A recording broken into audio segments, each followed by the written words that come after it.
Alcoholics അനോണിമസിനെ കുറിച്ച് ചർച്ച ചെയ്യുക എന്നുള്ളത് സന്തോഷമുള്ള കാര്യമാണ്. മുമ്പൊക്കെ ആണെങ്കിൽ മദ്യപിച്ച് ലക്കുകെട്ട് രാത്രി പാതിരയ്ക്കും പുലർകാലം വരെയൊക്കെ മദ്യപിച്ചിരുന്ന കാലഘട്ടങ്ങളെ ഓർമ്മിക്കുമ്പോൾ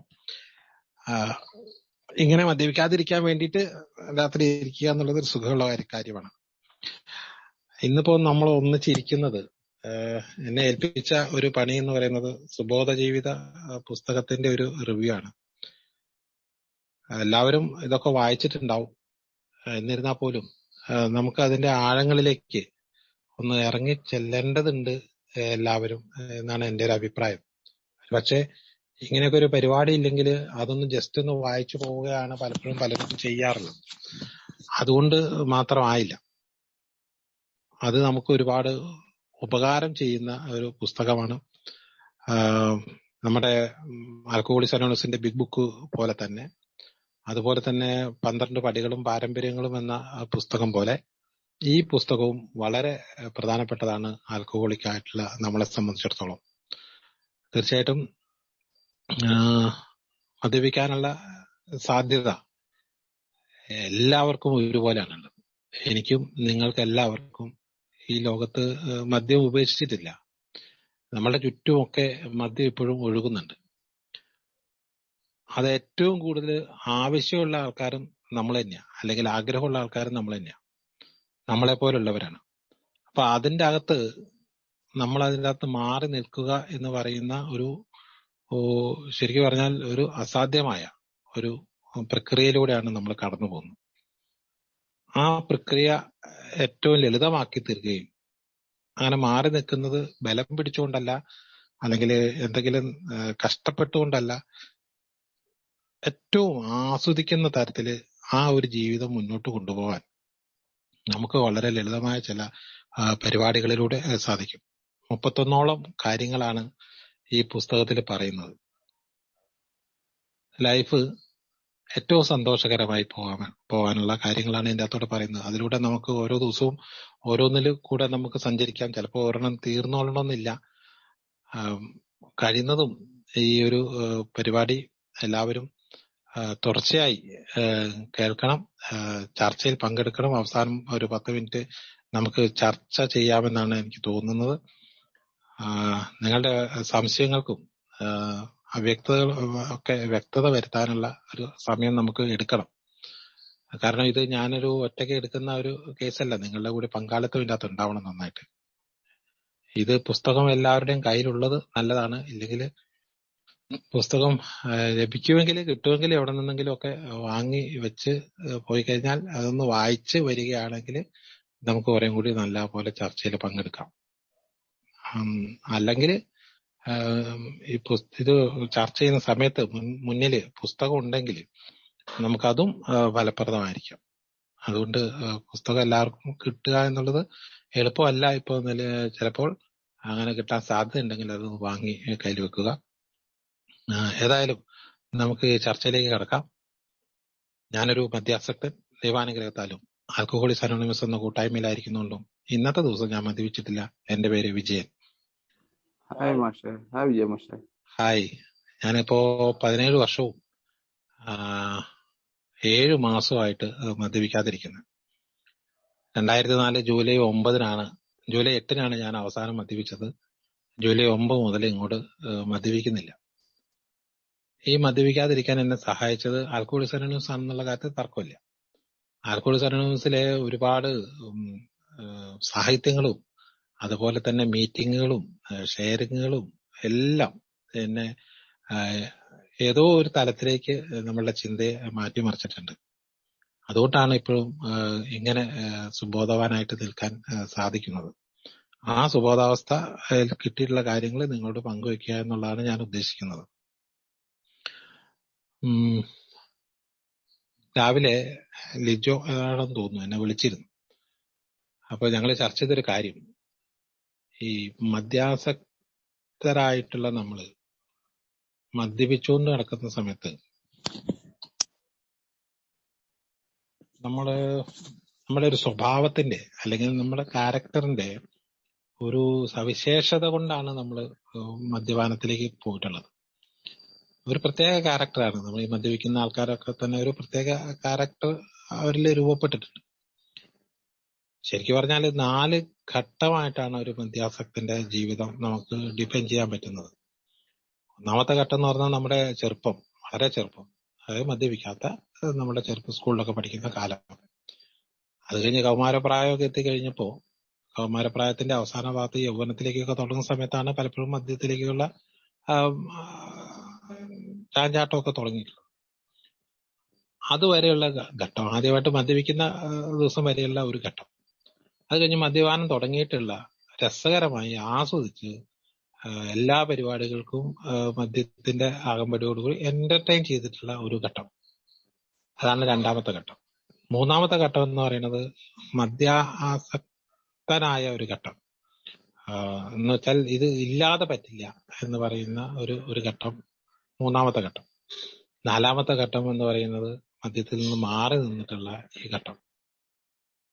അപ്പൊ ഇതില് എങ്ങനെയാണ് നമ്മൾ ഈ രണ്ടാമത്തെ ഘട്ടത്തിൽ നിന്ന്, അതായത് ആസ്വദിച്ച് കഴിച്ചിരുന്നിടത്ത് നിന്ന് നമ്മൾ മൂന്നാമത്തെ ഘട്ടമായ രോഗാവസ്ഥയിലെ ഘട്ടത്തിലേക്ക് പോയതിന്റെ ഒരു പ്രധാന ഘടകങ്ങൾ എന്തൊക്കെയാണെന്നുള്ളതൊക്കെ ഒന്ന് പരിശോധിക്കുമ്പോൾ നമുക്ക് മനസ്സിലാവുന്നത്, നമ്മളുടെ ചെറുപ്പം മുതലേ നമ്മളുടെ പെരുമാറ്റവും നമ്മളുടെ സ്വഭാവവും ശീലങ്ങളും ഒക്കെ ഒരു പ്രത്യേക തരത്തിലായിരുന്നു. അത് മദ്യവുമായി ബന്ധപ്പെട്ട ഒരു ഘട്ടം സ്ഥലത്തെത്തുമ്പോൾ നമ്മൾ മദ്യപിച്ചു പോകുന്ന ഒരു രീതിയായിരുന്നു ഉണ്ടായിരുന്നത്. അങ്ങനെ വരാനുള്ള ഒരു കാരണം ഹെറിഡിറ്റിയാണ്, പാരമ്പര്യമാണ്. പാരമ്പര്യവും അതുപോലെ തന്നെ നമ്മൾ വളർന്നു വന്ന സാഹചര്യങ്ങള്, ചുറ്റുപാടുകള്, നമ്മുടെ എന്താ പറയാ സാഹചര്യങ്ങള്, എൻവയറമെന്റ്, അതുപോലെ തന്നെ പാരമ്പര്യവും, ഈ 2 ഘടകവും കൊണ്ടാണ് നമ്മൾ ഒരു സ്വഭാവ രൂപീകരണം നടത്തിയിട്ടുള്ളത്. പക്ഷെ നമ്മുടെ വീട്ടിൽ ഒക്കെ മദ്യപിക്കുന്ന ആൾക്കാരുണ്ടായിരുന്നു, രസകരമായി മദ്യപിക്കുന്ന ഒരുപാട് കാഴ്ചകൾ കണ്ടിട്ടുണ്ട്. അവരുടെ കൂടെ കൂടിയിട്ടൊക്കെ നമ്മളും അങ്ങനത്തെ ഒരു സ്വഭാവത്തിലേക്ക്, മെല്ലെ ക്യാരക്ടറിലേക്ക് അങ്ങനെ മാറിയിട്ടുണ്ട്. അങ്ങനെ മാറിക്കഴിഞ്ഞു നോക്കുമ്പോ എല്ലാവരും മദ്യപിക്കുന്ന പോലെ മദ്യപിക്കാൻ പറ്റില്ല, നമുക്കൊന്ന് തിരിച്ചറിഞ്ഞ് നമ്മളൊരു ഈ ആൽക്കഹോളിസം അനോണിമസ് വന്നപ്പോഴാണ് നമ്മളതൊരു രോഗിയാണ് എന്നുള്ള ഒരു തിരിച്ചറിവ് വന്നപ്പോഴാണ് നമ്മൾ ആൽക്കഹോളിസം അനോണിമസിൽ എത്തിയതും, അല്ലെങ്കിൽ ആൽക്കഹോളിസം അനോണിമസ് എത്തിയ പിന്നെയാണ് രോഗിയാണെന്നുള്ള തിരിച്ചറിവ് വന്നത്. അങ്ങനെ രോഗിയായതുകൊണ്ട് മാത്രമല്ല, രോഗിയാവാത്ത ആൾക്കാരും ഒക്കെ തന്നെ ഈ മദ്യപിക്കുന്നുണ്ട്. രോഗികളല്ലാത്ത ആൾക്കാരൊക്കെ മദ്യപിക്കുന്നുണ്ട്. അത് അങ്ങനെ വരാൻ കാരണം അവരുടെ ഒരു സ്വഭാവ വൈചിത്ര്യമാണ്. നേരത്തെ പറഞ്ഞ പോലെ പാരമ്പര്യമായിട്ടോ അല്ലെങ്കിൽ സാമീപ്യം കൊണ്ടോ സഹവർത്തിത്വം കൊണ്ടോ ചുറ്റുപാടുകൾക്ക് അല്ലെങ്കിൽ സാഹചര്യങ്ങൾ കൊണ്ടൊക്കെ മദ്യപിച്ചു പോയ ആൾക്കാരാണ്. അപ്പോ നമ്മൾ മദ്യപാനം കൊണ്ട് മാറ്റിവെച്ച് കഴിഞ്ഞപ്പോ നമുക്ക് മദ്യപിച്ച കാലത്ത് ഉണ്ടാക്കിയിട്ടുള്ള ഒരുപാട് ദുരന്തങ്ങളൊന്നും നമ്മളിപ്പോ ചെയ്യുന്നില്ല, പ്രശ്നങ്ങളൊന്നും നമ്മൾ ഉണ്ടാക്കുന്നില്ല. എന്നിരുന്നാൽ പോലും മദ്യപിച്ചിട്ടുണ്ടാക്കിയിട്ടുള്ള പ്രശ്നങ്ങളെ നമ്മൾ ഉണ്ടാക്കാത്തുള്ളൂ. മദ്യപിക്കാൻ തുടങ്ങുന്നതിന് മുമ്പ് നമ്മളിൽ രൂപപ്പെട്ട നമ്മളുടെ ചില ബാഡ് ഹാബിറ്റ്സുകൾ, ചില മോശം ശീലങ്ങളും പെരുമാറ്റ രീതികളും ഒക്കെ അത് ഇപ്പോഴും നമ്മളിൽ തന്നെ നിലനിൽക്കുന്നുണ്ട്. അതുകൊണ്ടാണ് നമ്മൾ പ്യൂരിഫൈ ചെയ്തെടുക്കണമെങ്കിൽ നമുക്ക് ഒരുപാട് പ്രക്രിയയിലൂടെ കടന്നു പോകേണ്ടതുണ്ട്. നമ്മള് കള്ളു കുടിച്ചിട്ടുണ്ടാക്കിയിട്ടുള്ള അസ്വസ്ഥതകളൊക്കെ നമ്മൾ കള്ളുകൂടി നിർത്തിയപ്പോൾ അങ്ങ് പോയി. അത് പിന്നെ നമ്മൾ കള്ളു കുടിക്കാത്തപ്പോൾ നമ്മളതൊന്നും ചെയ്യുന്നില്ല. പക്ഷേ അതിലേക്ക് നയിച്ചിട്ടുള്ള നമ്മളുടെ കുറെ പെരുമാറ്റ പ്രശ്നങ്ങളുണ്ട്, നമ്മളുടെ ചില കാഴ്ചപ്പാടുകളുണ്ട്, നമ്മളുടെ മനോഭാവങ്ങളുണ്ട്, നമ്മളുടെ ശീലങ്ങളുണ്ട്. ആ ശീലങ്ങളൊക്കെ അതിപ്പോഴും നിലനിൽക്കുന്നുണ്ട്. ആ സംഗതികളെയും കൂടി മാറ്റിയെടുക്കണമെന്ന് ആൽക്കഹോളിസം അനോണിമസ് പറയുന്നുണ്ട്. അതുകൊണ്ടാണ് ശരിക്കും പടികൾ 12 പറഞ്ഞിട്ടുള്ളത്. അത് കള്ളു കുടിച്ച കാലത്തുള്ള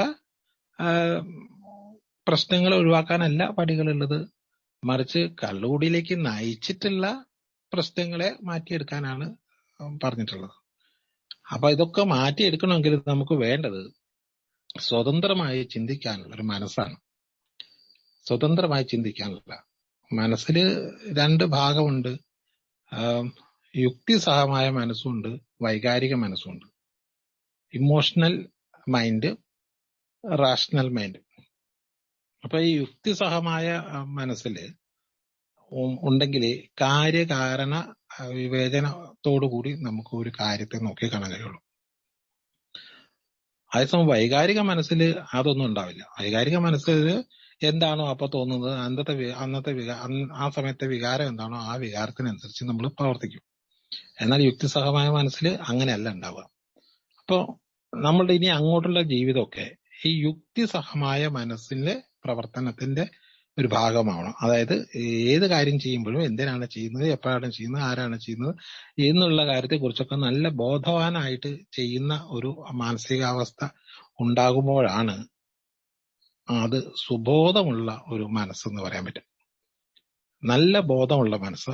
അപ്പൊ നമ്മൾ ആരോടാണ് സംസാരിക്കുന്നത്, നമ്മൾ എന്താണ് സംസാരിക്കുന്നത്, എപ്പോഴാണ് സംസാരിക്കുന്നത്, ഞാൻ ഇങ്ങനെയാണോ പറയേണ്ടത്, ഞാൻ അങ്ങനെയാണോ പറയേണ്ടത് എന്നൊക്കെ നമുക്ക് ആലോചനയിലൂടെ കിട്ടും. അതല്ലാതെ പറഞ്ഞു പോയി കഴിഞ്ഞിട്ട് തിരിച്ചറിയലല്ല. അതുപോലെ തന്നെ ചെയ്യുന്ന കാര്യങ്ങളും പറയുന്ന കാര്യങ്ങളും ചെയ്യുന്ന കാര്യങ്ങളും ഒക്കെ ഞാൻ ചെയ്യുന്നത് ശരിയാണോ, ഇതാണോ ചെയ്യേണ്ടത്, ഇപ്പോഴാണോ ചെയ്യേണ്ടത് എന്നുള്ള കാര്യത്തെക്കുറിച്ചൊക്കെ, ഇതാണോ ചെയ്യേണ്ടത് എന്നുള്ള കാര്യത്തെക്കുറിച്ചൊക്കെ നമുക്ക് നല്ല ഒരു ചിന്ത ആവശ്യമുണ്ട്. ആ ശരിയായ രീതിയിലുള്ള ചിന്ത നടത്തുന്ന മനസ്സാണ് സുബോധമുള്ള ഒരു മനസ്സെന്ന് പറയുന്നത്. നമുക്കറിയാം നമ്മൾ എന്താ ചെയ്യുന്നത്, നമുക്കറിയാം. ആ മനസ്സ് ഉണ്ടാക്കിയെടുക്കണമെങ്കിൽ നമ്മൾ കുറേ കാര്യങ്ങൾ ചെയ്യേണ്ടതുണ്ടെന്നാണ് ഈ പുസ്തകത്തിൽ പറയുന്നത്. സുബോധമുള്ള ഒരു മനസ്സ്. അപ്പൊ നമുക്ക് ചിലപ്പോ ചിലർ ചോദിക്കും, നമുക്ക് ഇപ്പൊ നമ്മൾ കള്ളു കുടിക്കാതെ ഇങ്ങനെ ഉണർന്നിരിക്കുന്ന ഈ മനസ്സ് ആണ് സുബോധ മനസ്സ് എന്ന് വിചാരിക്കുന്ന ചിലരുണ്ട്. അതല്ല സുബോധ മനസ്സ്. കള്ളു കുടിക്കാതെ ഇരുന്നു എന്ന് പറഞ്ഞിട്ട്, മദ്യപിക്കാതെ ഇരുന്നു എന്ന് പറഞ്ഞിട്ട് കാര്യമില്ല. മദ്യപിക്കാതെ ഇരുന്നിട്ട് ഒന്നാമത്തെ സ്റ്റെപ്പ് മാത്രമേ ആവുന്നുള്ളൂ മദ്യപിക്കാതിരിക്കുക എന്നുള്ളത്. രണ്ടാമത്തെ കാര്യമാണ് സുബോധത്തിലേക്ക് പോകുക എന്നുള്ളത്. സുബോധം എന്ന് പറഞ്ഞാൽ ഞാൻ നേരത്തെ പറഞ്ഞ പോലെ ഉള്ള ഒരു അവസ്ഥയിലേക്ക് നമ്മളുടെ മനസ്സിനെ കൊണ്ടുവരണമെങ്കിൽ നമുക്ക് ഒരുപാട് പ്രാക്ടീസ് ആവശ്യമുണ്ട്. ആ പ്രാക്ടീസാണ് ശരിക്കും ആൽക്കഹോളിക്സ് അനോണിമസ് നമുക്ക് മുന്നോട്ട് വെച്ചിട്ടുള്ള കാര്യങ്ങളൊക്കെ. അത് സുബോധവാനായിരിക്കാൻ വേണ്ടിയിട്ട് നമ്മുടെ ദൈനംദിന ജീവിതത്തിൽ നമ്മൾ ഇടപെടുന്ന കാര്യങ്ങളില് ഓരോ ഘട്ടങ്ങൾ വരും. ഓരോ ഘട്ടങ്ങൾ. ഇപ്പൊ മദ്യപിക്കുന്ന ആൾക്കാരുടെ ഒരു സഭയിൽ പോയി ഇരിക്കേണ്ട ഘട്ടം വരും. അപ്പോഴും നമ്മൾ സുബോധവാനായിരിക്കണം. അതേപോലെ നമുക്ക് ഒരു ദേഷ്യം വരും അല്ലെ, അപ്പോഴും നമ്മൾ സുബോധവാനായിരിക്കണം. അതേപോലെ ഈ വീട്ടില് എന്താ പറയാ മദ്യം സൂക്ഷിക്കുന്ന അവസ്ഥ ഉണ്ടാവും. ചിലപ്പോൾ കല്യാണ പരിപാടിയൊക്കെ ആണ്, ചിലപ്പോൾ വീട്ടിൽ മദ്യം ഉണ്ടാവും. അപ്പോഴും നമ്മൾ സുബോധവാനായിരിക്കണം. ഏത് സിറ്റുവേഷനിലും നമ്മളുടെ ബോധം സുബോധത്തോടു കൂടി ഇരിക്കാനുള്ള ചില ടിപ്പുകളാണ് ഇതിനകത്ത് പറയുന്നത്. അപ്പൊ ഇത് ടിപ്പുകളെ ആവുന്നുള്ളൂ. ഈ ടിപ്പുകളൊക്കെ നമ്മൾ പ്രാക്ടീസ് ചെയ്ത് കഴിഞ്ഞു കഴിയുമ്പോൾ നമുക്ക് അത് നേരത്തെ ക്യാരക്ടറിൽ നിന്ന് മാറിയിട്ട് ഒരു പുതിയ ക്യാരക്ടർ രൂപപ്പെടണം.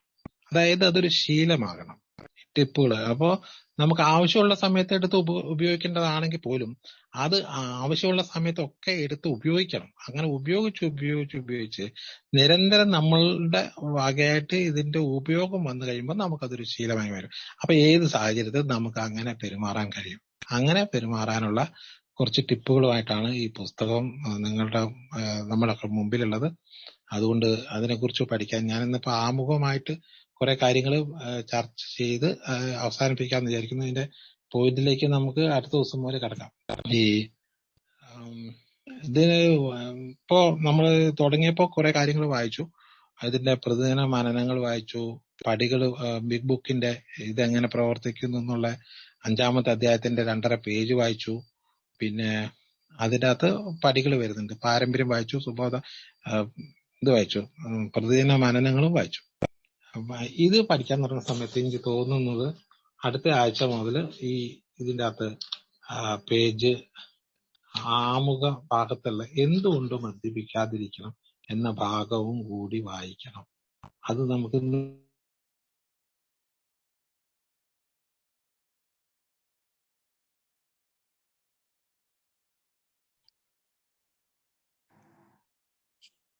പക്ഷെ കേൾക്കുന്നില്ല.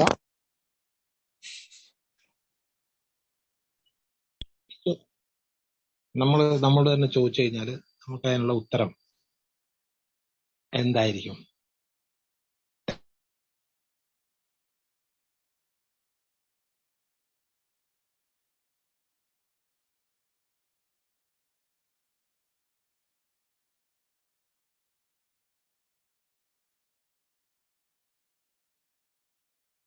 ഉണ്ടാവില്ല. അതുപോലെ തന്നെ സന്തോഷം കിട്ടിയോ?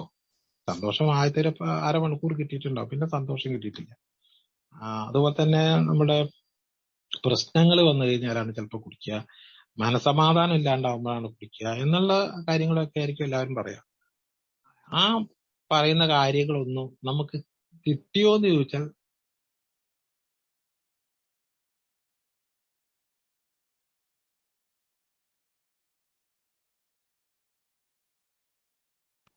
പക്ഷെ ചെറിയ ബ്രേക്ക് വരുന്നുണ്ട്.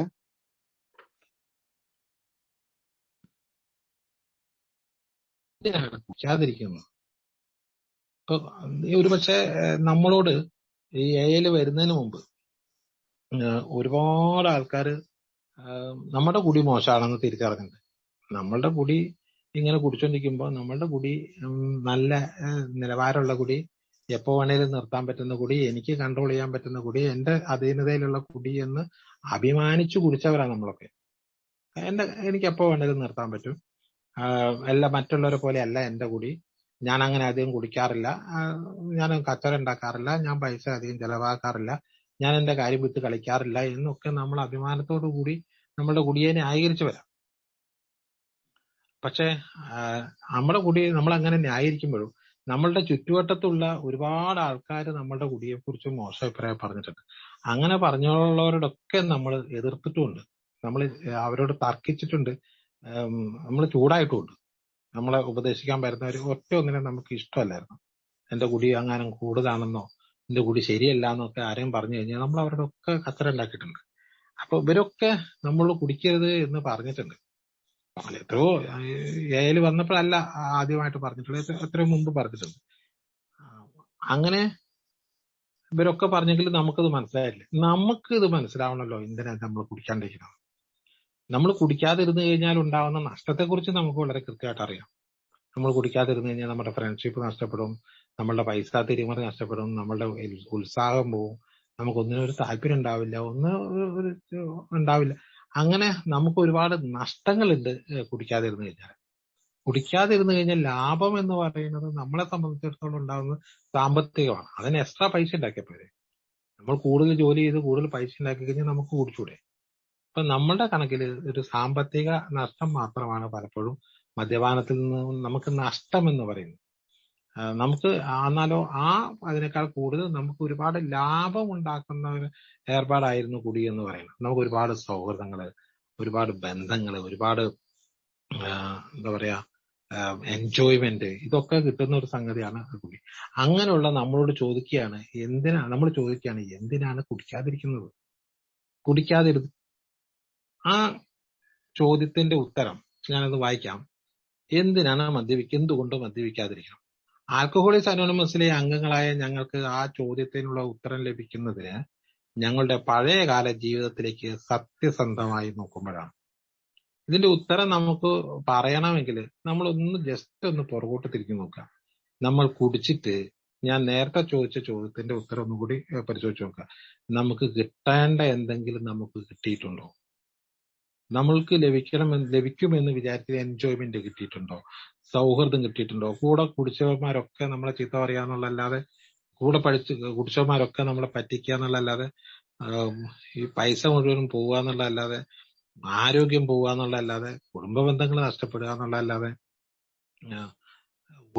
എന്തെങ്കിലും ഒരു ഗുണം ശരിക്കും പറഞ്ഞാല് കിട്ടിയിട്ടുണ്ടോ? അത് കിട്ടിയിട്ടില്ല എന്നല്ല, ആദ്യ കാലത്ത് കിട്ടിയിട്ടുണ്ടാവും. പക്ഷെ പിന്നീടുള്ള കാലത്ത് ഇത് കിട്ടിയിട്ടില്ല എന്ന് മാത്രമല്ല, നമുക്ക് ഒരുപാട് നഷ്ടങ്ങളും സംഭവിച്ചിട്ടുണ്ട്. ആ ലാഭങ്ങളെ കുറിച്ച് ഇപ്പൊ ഒരു കുടിക്കാനുള്ള സെറ്റപ്പ് ഉണ്ടാക്കുന്ന ഒരു സമയമുണ്ടല്ലോ. കുപ്പി വാങ്ങിച്ചോണ്ട് വന്ന്, ടച്ചിങ്സ് ഒക്കെ വാങ്ങിച്ചോണ്ട് വന്ന് വെച്ചിട്ട് വട്ടത്തിലിരുന്ന് കുടിക്കാനുള്ള ആ ഒരു സെറ്റപ്പ് നടക്കുന്ന സമയത്ത് അവിടുത്തെ ഒരു ഡിസ്കഷൻ എന്ന് പറയുന്നത് മിക്കവാറും ഇതിനു മുമ്പ് കുടിച്ച കുടിയിലെ നല്ല വശങ്ങളെ കുറിച്ച് മാത്രമായിരിക്കും. മുമ്പ് കുടിച്ച ഏറ്റവും നല്ല രസകരമായ കുറെ സംഭവങ്ങളെ കുറിച്ചായിരിക്കും ചർച്ച നടക്കുക. അങ്ങനെ രസകരമായ സംഭവങ്ങളെ കുറിച്ച് ചർച്ച നടത്തുമ്പോൾ നമുക്ക് വീണ്ടും ഇത് കുടിക്കാനുള്ള ഭയങ്കരമായ ഒരു അറ്റാച്ച്മെന്റ് അങ്ങോട്ട് വരും. അപ്പൊ നമ്മൾ അതിന്റെ ഒരു ഭാഗം മാത്രമേ, അതായത് അതിന്റെ പോസിറ്റീവ്, ആ സമയത്തുള്ള അതിന്റെ പോസിറ്റീവ്. എന്നാൽ നമ്മളിപ്പോ സംബന്ധിച്ച് പറഞ്ഞാൽ അത് നമ്മളെ ആ കാലത്തുള്ള ഒരു നെഗറ്റീവാണ് നമ്മളത് കണ്ടുകൊണ്ടിരുന്നത്. അന്ന് അതിന്റെ പോസിറ്റീവ് മാത്രം എടുത്ത് ഇങ്ങനെ ചർച്ച ചെയ്യാം.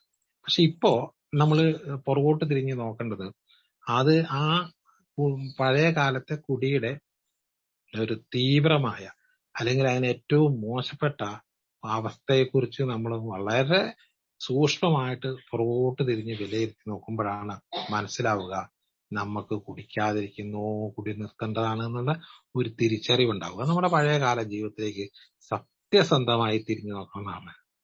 ഒരു സത്യസന്ധം മീൻസ് ഒരു ഇത് വെച്ചിട്ടല്ല, എന്തെങ്കിലും ഒരു എന്തെങ്കിലും ഒന്നിന്റെ അടിസ്ഥാനത്തിലല്ല, മറിച്ച് സ്വതന്ത്രമായിട്ട് ചിന്തിച്ച് നോക്കുമ്പോഴാണ് നമുക്ക് മനസ്സിലാവുക കുടി നിർത്തണോ വേണ്ടതെന്നുള്ളത്. അങ്ങനെ നോക്കിക്കഴിഞ്ഞാൽ നമുക്കൊക്കെ മനസ്സിലാവും എന്നോ കുടി നിർത്തേണ്ടതായിരുന്നു എന്നുള്ള വിവരമൊക്കെ. ഏത് അളവിലുള്ള മദ്യപാനവും ഒരു മദ്യാസക്ത രോഗിയെ ഗുരുതരമായ പ്രശ്നങ്ങളിലേക്ക് നയിക്കുന്നുവെന്ന് ഞങ്ങളുടെ അനുഭവം വ്യക്തമായി തെളിയിക്കുന്നു. നമ്മളെ സംബന്ധിച്ചിടത്തോളം നമുക്കറിയാം, ഏതളവിലുള്ള മദ്യപാനവും മദ്യപാസക്ത രോഗിയെ ഗുരുതരമായ പ്രശ്നങ്ങളിലേക്ക് നയിക്കും. ഏതളവിലുള്ള മദ്യപാനം എന്ന് പറഞ്ഞാല് നമ്മളെ സംബന്ധിച്ചിടത്തോളം ഒരു പെഗ് കുടിക്കണം എന്ന് വിചാരിച്ചിട്ടാണ് നമ്മളൊരു ബാർ കയറുക, അല്ലെങ്കിൽ ഒരു കുപ്പി വാങ്ങുക, അല്ലെങ്കിൽ ആ 1.5 പെഗ്, അല്ലെങ്കിൽ 90, അല്ലെങ്കിൽ 120 കഴിക്കണം എന്ന് വിചാരിച്ചിട്ടാണ് പലപ്പോഴും കയറിയിട്ടുണ്ടാവുക. പക്ഷെ കയറി കഴിഞ്ഞു കഴിഞ്ഞാൽ, ഒന്നാമത്തെ പെഗ് കഴിച്ചു കഴിഞ്ഞാൽ പിന്നെ നമ്മൾ അതിന്റെ കാഞ്ചി വലിക്കുകയായി. അതിന്റെ കാഞ്ചി വലിച്ചാൽ നമ്മൾ 4, 5, 6, 7, 8 എത്രയാണോ നമ്മുടെ ആ ഒരു ടാർജറ്റ്, ആ ടാർജറ്റിൽ എത്തിയാണ് ചിലപ്പോൾ നമ്മൾ നിൽക്കുക. അപ്പോ ഏത് അളവിലുള്ള മദ്യപാനമായാലും മദ്യാസക്ത രോഗിയെ അതിന്റെ പ്രശ്നങ്ങളിലേക്ക് നയിക്കുന്നുവെന്ന് അത് നമുക്ക് വേറെ ആരും പറഞ്ഞു തരേണ്ട കാര്യമില്ല. നമുക്ക് നമ്മുടെ പഴയ കാലത്തേക്ക് തിരിഞ്ഞു നോക്കിയാൽ മതി. അമേരിക്കൻ മെഡിക്കൽ അസോസിയേഷന്റെ വാക്കുകളിൽ പറയുന്നത് മദ്യം ആസക്തി രോഗം ഉളവാക്കുന്നു. ആസക്തി ഉണ്ടാക്കുന്ന ഒരു സാധനമാണ് മദ്യം. പല സാധനങ്ങളും നമുക്ക് ആസക്തി ഉണ്ട്. ചിലർക്ക് പണത്തിന്റെ ആസക്തി, ചിലർക്ക് എന്താ പറയാ മയക്കുമരുന്നുകളുടെ ആസക്തി, ലൈംഗിക ആസക്തി എന്ന് പറയുന്ന ഒരുപാട് ആസക്തികളുണ്ട്. അതേപോലെ അതായത് ആസക്തി എന്ന് പറഞ്ഞാൽ അഡിക്ഷൻ എന്ന് പറഞ്ഞാൽ എല്ലാവർക്കും അറിയാവുന്ന കാര്യമാണ്, ഞാൻ വിശദീകരിക്കേണ്ടതില്ല. ഒരിക്കലും ഉപയോഗിച്ച് കഴിഞ്ഞാൽ പിന്നെയും വേണം എന്നുള്ള ഒരു തോന്നല് എവിടെ നിന്നാണെന്നറിയില്ല, ഒരു കൊതി നമ്മുടെ ഉള്ളിന്റെ ഉള്ളിൽ നിന്ന് എവിടെ നിന്നോ ഒരു കൊതി ഇങ്ങോട്ട് വരികയാണ്. വീണ്ടും ഇനിയും വേണം എന്നുള്ളൊരു തോന്നല് ഉണ്ടാക്കുന്ന ആ തോന്നലാണ് ഈ ആസക്തി എന്ന് പറയുന്നത്. അപ്പൊ ആ മദ്യം അങ്ങനത്തെ രോഗം ഉണ്ടാക്കുന്നുണ്ട്. കൂടാതെ അങ്ങനെ ഈ മദ്യാസക്തിയുടെ പ്രത്യേകത അതിന് ചിന്തയെയും ന്യായ വിവേചന ശക്തിയെയും സ്വാധീനിക്കാൻ കഴിയും. ശരിക്കും നല്ല ചിന്തയും നല്ല ബ്രെയിനും നല്ല ചിന്തയും നല്ല കാഴ്ചപ്പാടും ഒക്കെ ഉള്ള ഒരു സാധാരണ മനുഷ്യരാണ് നമ്മൾ. ശരി ഏത് തെറ്റേത്, ന്യായമേത് അന്യായമേത്, നീതി ഏത് അനീതി ഏത്, ധർമ്മമേത് അധർമ്മമേത് എന്ന് തുടങ്ങിയിട്ടുള്ള എല്ലാത്തിന്റെയും വിവേചന നടത്താനുള്ള ഒരു കഴിവ് നമുക്കുണ്ടല്ലോ. അത് ഉള്ളത് കൊണ്ടാണ് നമുക്ക് ചില കാര്യങ്ങളൊക്കെ നമ്മൾ ശരിയായ ട്രാക്കിൽ ചെയ്യാൻ പറ്റുന്നത്. പക്ഷെ ഈ ഒരു സംഗതികളെ മുഴുവനും സ്വാധീനിക്കാൻ പറ്റുന്ന ഒരു സാധനമാണ് മദ്യാസക്തന് മദ്യം കൊണ്ട് സംഭവിക്കുന്നത്. അതിന് ചിന്തയെയും ന്യായ വിവേചന ശക്തിയെയും സ്വാധീനിക്കാൻ കഴിയും.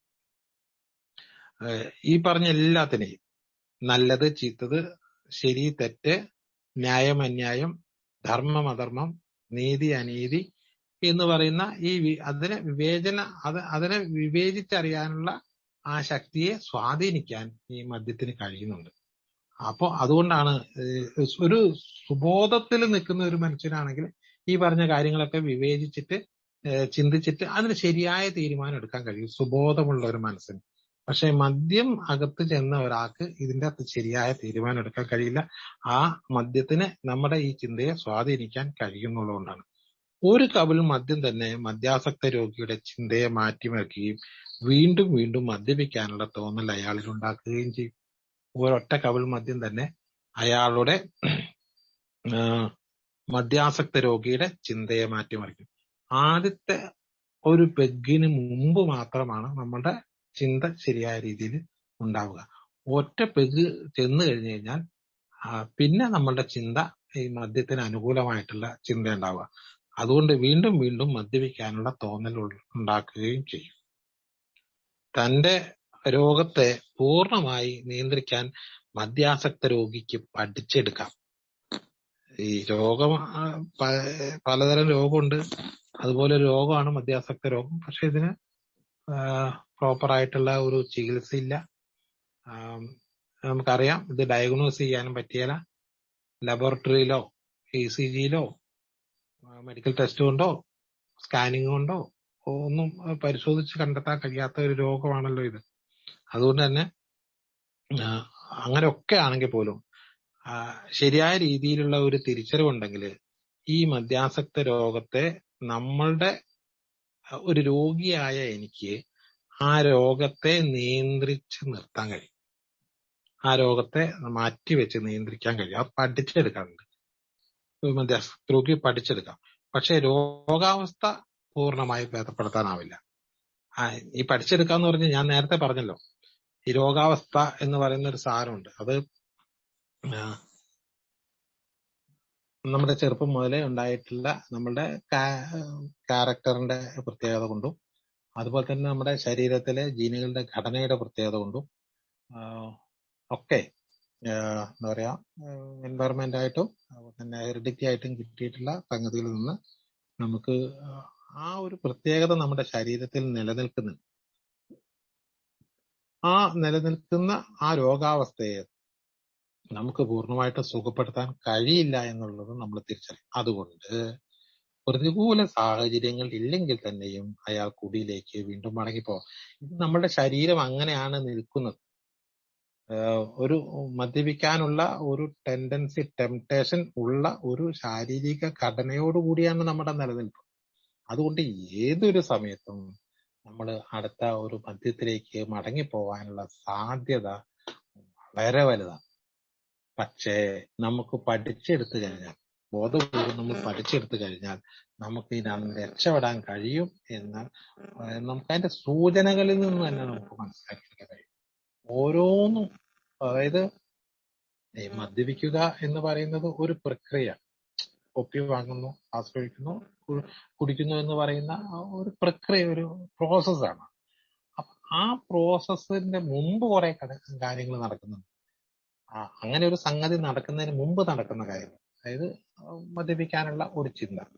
മദ്യപിക്കാനുള്ള ഒരു ചിന്ത വരുന്നതിന് മുമ്പ് ആ ചിന്ത വരാനുള്ള കുറെ ഘടകങ്ങളുണ്ട്. ആ ചിന്ത വരാനുള്ള ഘടകങ്ങൾ എന്ന് പറഞ്ഞാൽ, ഒരുപക്ഷെ ദേഷ്യം വന്നാൽ മദ്യപിക്കാനുള്ള ചിന്ത പെട്ടെന്ന് കഴിയും. നഷ്ടങ്ങൾ വന്നാൽ മദ്യപിക്കാനുള്ള ചിന്ത പെട്ടെന്ന് കയറി വരും. എന്നിട്ടാണ് മദ്യപാനത്തിലേക്ക് പോവുക. അപ്പോൾ ദേഷ്യം വരിക അല്ലെങ്കിൽ ഇമോഷനായിട്ടിരിക്കുക. ദേഷ്യം വന്നുള്ളത് മാത്രമല്ല, ചിലപ്പോൾ ഭയങ്കര സന്തോഷം വന്നാലോ, അസൂയ വന്നാലും, സ്വാർത്ഥത വന്നാലും, അഹങ്കാരം വന്നാലും, അപ്പൊ ഏതെങ്കിലും തരത്തിലുള്ള ഇമോഷൻസ് വന്നാലോ, അതല്ലെങ്കിൽ ഏതെങ്കിലും നഷ്ടങ്ങൾ വന്നാലോ, ഏതെങ്കിലും എൻജോയ്മെന്റ് വന്നാലോ, ഏതെങ്കിലും സന്ദർഭം വന്നാലോ, അങ്ങനെ നമ്മുടെ ജീവിതത്തിലൂടെ കടന്നു പോകുന്ന ഏതെങ്കിലും ഒരു സന്ദർഭം മദ്യത്തെക്കുറിച്ചുള്ള ചിന്ത ഉണർത്തും. ചിന്ത ഉണർത്തിയാലും ചിലപ്പോൾ നമ്മൾ കുടിച്ചോളുന്നില്ല. പക്ഷെ ഈ ചിന്ത ഉണർത്തിക്കഴിഞ്ഞാൽ ആ ചിന്ത വളരെ പെട്ടെന്ന് അതിന്റെ പ്രോസസ്സിലേക്ക് പോകും, കുടിക്കുക എന്നുള്ള പ്രക്രിയയിലേക്ക് പോകും. അതുകൊണ്ട് ഇത് പറയുന്നത്, പ്രതികൂല സാഹചര്യങ്ങൾ ഇല്ലെങ്കിൽ തന്നെയും അയാൾ കുടിയിലേക്ക് വീണ്ടും മടങ്ങിപ്പോകാൻ സാധ്യതയുണ്ട്. ഒരു പ്രതികൂല, അപ്പൊ എന്തിനാണ് കുടിച്ചതെന്ന് ചോദിച്ചു കഴിഞ്ഞാൽ കുടിച്ചതിന് പ്രത്യേകിച്ച് മറുപടി ഒന്നും ഉണ്ടാകും. പക്ഷെ ആ കുടിയിലേക്ക് നയിക്കാനുള്ള ഏതോ ഒരു ഘടകം അയാൾക്ക് അതിനെ തടയാൻ കഴിഞ്ഞില്ല എന്നുള്ളതാണ്. കുടിയിലേക്ക് നയിക്കുന്ന കുറേ ഘടകങ്ങൾ ഉണ്ട്. അതാ ശരിക്കും പറഞ്ഞാല് ബ്ലോക്ക് ചെയ്യേണ്ടത് അതാണ്. കുടിയെ അല്ല ബ്ലോക്ക് ചെയ്യേണ്ടത്. കുടിക്കുന്നതിന്റെ മുമ്പ് കുടിക്കാനുള്ള ഒരു ചിന്ത വരുന്നുണ്ട്. ആ കുടിക്കാനുള്ള ചിന്ത വരാനുള്ള ഘടകങ്ങളെ ബ്ലോക്ക് ചെയ്യുക. അങ്ങനെ ഒരു ചിന്തയെ വരാൻ പാടില്ലാത്ത രീതിയിൽ ബ്ലോക്ക് ചെയ്യാനുള്ള ഒരു ശ്രമം നടത്തിയിട്ടില്ല എങ്കിൽ, നമ്മൾ അതിനെ വെറുതെ വിടുകയാണ് എങ്കിൽ, അതായത് ശരിക്കും പറഞ്ഞാല് ഇപ്പോ നമ്മളാണെങ്കിൽ പോലും ഈ ആൽക്കഹോളിക്സ് അനോണിമസിന്റെ മീറ്റിംഗിൽ നമ്മൾ നിരന്തരം വരാതിരിക്കുന്നു എന്ന് കരുതുക. അപ്പൊ നിരന്തരം വരാതിരിക്കുന്നു, അല്ലെങ്കിൽ ഇങ്ങനൊരു പരിപാടിയിലൊന്നും പങ്കെടുക്കാതെ കുറെ കാലം കഴിഞ്ഞ് കഴിയുമ്പോൾ സ്വാഭാവികമായിട്ടും ഈ കുടിയിലേക്ക് നയിക്കുന്ന ചിന്തയെ ബ്ലോക്ക് ചെയ്യാൻ നമുക്ക് പറ്റാതെ വരുമ്പോൾ പെട്ടെന്ന് ഒരു സന്ദർഭത്തിൽ ഒരു കല്യാണ പാർട്ടിയിൽ നടക്കുന്ന സമയത്ത് മദ്യം വിളമ്പുന്ന സമയത്ത് നമ്മൾ അവിടെ കയറി നിന്ന് മദ്യപിക്കാനുള്ള സാധ്യത ഉണ്ട്. അതായത് ആ കുടിയിലേക്ക് വന്ന ആ ചിന്തയെ അവിടെ നിന്ന് തടയാനുള്ള ഒരു പ്രാക്ടീസ് നിലവിലില്ല. അപ്പൊ അതുകൊണ്ട് ആണ് അങ്ങനെ സംഭവിക്കുന്നത്. അപ്പൊ നിരന്തരം ഇത് പ്രാക്ടീസ് ചെയ്യുകയാണെങ്കിൽ അനുകൂല സാഹചര്യങ്ങൾ, അതായത് കുടിക്കാനുള്ള പ്രതികൂല സാഹചര്യങ്ങൾ ഇല്ലെങ്കിൽ തന്നെയും അയാൾ കുടിയിലേക്ക് വീണ്ടും മടങ്ങി പോകാൻ സാധ്യതയുണ്ട്. അവിടെ ബ്ലോക്ക് ചെയ്യാൻ നമുക്ക് കഴിയണം. അതുകൊണ്ട് ഞങ്ങൾ ആവർത്തിക്കുന്നു, സുബോധ ജീവിതം ഞങ്ങൾ കരുതിയതുപോലെ കഠിനവും രസം കൊല്ലിയുമായ അനുഭവമല്ലായിരുന്നു. ഇതൊരു കഠിനമായ അനുഭവമൊന്നുമല്ല, ഇതൊരു രസമില്ലാത്തൊരു അനുഭവമല്ലേ. കുടിക്കാതിരിക്കുക എന്ന് പറയുന്നത് ഏറ്റവും ബോറൻ ഏർപ്പാടൊന്നല്ല. അതുകൊണ്ട് ബോധത്തോടു കൂടി നിന്ന് നമ്മൾ എല്ലാം കാണുകയും കേൾക്കുകയും ചെയ്യുന്നു. നമുക്ക് പ്രധാനമായിട്ടും 2:6 റെസ്പോൺസിബിലിറ്റി. നമുക്ക് ഉത്തരവാദിത്തങ്ങൾ, നമ്മളൊരു ജോലിക്കാരൻ എന്ന നിലയിൽ ജോലി ചെയ്യുന്ന സ്ഥാപനത്തോടും ആ ജോലിയോടും കുറെ റെസ്പോൺസിബിലിറ്റി ഉണ്ട്. നമ്മളൊരു കുടുംബനാഥനായിരിക്കുമ്പോൾ ആ കുടുംബത്തോടും റെസ്പോൺസിബിലിറ്റി ഉണ്ട്. നമ്മളൊരു സൗഹൃദ സദസ്സിലെ ഒരു അംഗമായിരിക്കുന്ന സമയത്ത് അവരോട് റെസ്പോൺസിബിലിറ്റി ഉണ്ട്. നാട്ടുകാരോടും അയൽവാസികളോടും കുടുംബക്കാരോടും ഒക്കെ റെസ്പോൺസിബിലിറ്റി ഉണ്ട്. അപ്പൊ നമ്മളുടെ റെസ്പോൺസിബിലിറ്റി, ഉത്തരവാദിത്തങ്ങളെ നമുക്ക് ശരിയായ രീതിയിൽ ശരിയായ സമയത്ത് ശരിയായ ഉപയോഗിക്കണമെങ്കിൽ നമുക്ക് എന്താ പറയാ സുബോധം ആവശ്യമാണ്. അപ്പോ അത് പലപ്പോഴും നമ്മൾ കുടിക്കുന്ന സമയത്ത് നമ്മൾ അത് എന്താ പറയാ അങ്ങനെ ആസ്വദിച്ചിട്ടില്ല. അപ്പൊ അങ്ങനെ വേറെ തരത്തിലാണ് നമ്മൾ ആസ്വദിച്ചിട്ടുള്ളത്. അപ്പൊ നമ്മൾ വിചാരിക്കുന്നത് ഈ എല്ലാം കാണുകയും കേൾക്കുകയും പ്രശ്നങ്ങൾ നേരിടുകയും ചെയ്യുന്ന സമയത്ത് നമുക്ക് ഭയങ്കര ബോറായിരിക്കണം. പക്ഷേ ആൽക്കഹോളിക്സ് അനോണിമസ് പറയുന്നു, ഒരിക്കലും രസം കൊല്ലിയായിട്ടുള്ള ഇൻട്രസ്റ്റ് ഇല്ലാത്ത ഒരു സംഗതിയേ അല്ല ഈ കുടിക്കാതിരിക്കുക എന്ന് പറയുന്നത്. ഏറ്റവും രസകരമായ ഒരു അനുഭൂതിയാണ് കുടിക്കാതിരിക്കുക എന്നുള്ളത്. അതിന് ചില കാര്യങ്ങൾ ചെയ്താൽ മതി. കുടിച്ചിരുന്ന കാലയളവിൽ മദ്യമില്ലാത്ത ജീവിതം ഒരു ജീവിതമേ അല്ല എന്ന് ഞങ്ങൾക്ക് തോന്നി. എന്തിനെങ്ങനെ കുടിക്കാതിരിക്കണം? ഏതായാലും മരിക്കും, പിന്നെ കുടിച്ചിട്ട് മരിച്ചു. പിന്നെ ഈ പൈസ ഞാൻ മെനക്കെട്ട് അധ്വാനിച്ച് ഉണ്ടാക്കുന്നുണ്ട്. അതിപ്പോ ആർക്ക് ഏതായാലും ഇപ്പൊ ഞാനിപ്പോ അധ്വാനിച്ച് ഉണ്ടാക്കി വെച്ചാൽ അത് വേറെ ആരെങ്കിലും എടുത്ത് ഉപയോഗിക്കുക എന്നുള്ളതല്ലാതെ നമുക്ക് കിട്ടും. അതുകൊണ്ട് ഞാനും അധ്വാനിക്കുന്നു, ഞാൻ എന്റെ കുടിക്കുന്നു. അപ്പോ അല്ലാതെ എന്ത് ജീവിതം, ലൈഫ് ബോറ്, കുടിക്കാതിരിക്കുന്ന. അപ്പൊ മെനക്കെട്ട് കഷ്ടപ്പെട്ട് കുടിക്കാതിരിക്കുന്നതൊക്കെ ബോറായിട്ടാണ്. അപ്പൊ ബലം പിടിച്ച് കഷ്ടപ്പെട്ട് അല്ല കുടിക്കാതിരിക്കുന്നത്. കുടിക്കാതിരിക്കുന്നതിന്റെ ആനന്ദം അനുഭവിക്കാൻ കഴിയണം.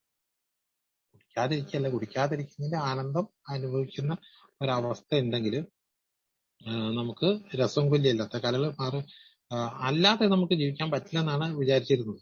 കുടിച്ചിരുന്ന കാലയളവിൽ മദ്യമില്ലാത്ത ജീവിതം ഒരു ജീവിതമേ അല്ല എന്ന് ഞങ്ങൾക്ക് തോന്നി. പക്ഷേ എയിലെ ഏകദേശം എല്ലാ അംഗങ്ങൾക്കും സുബോധ ജീവിതമാണ് യഥാർത്ഥ ജീവിതം.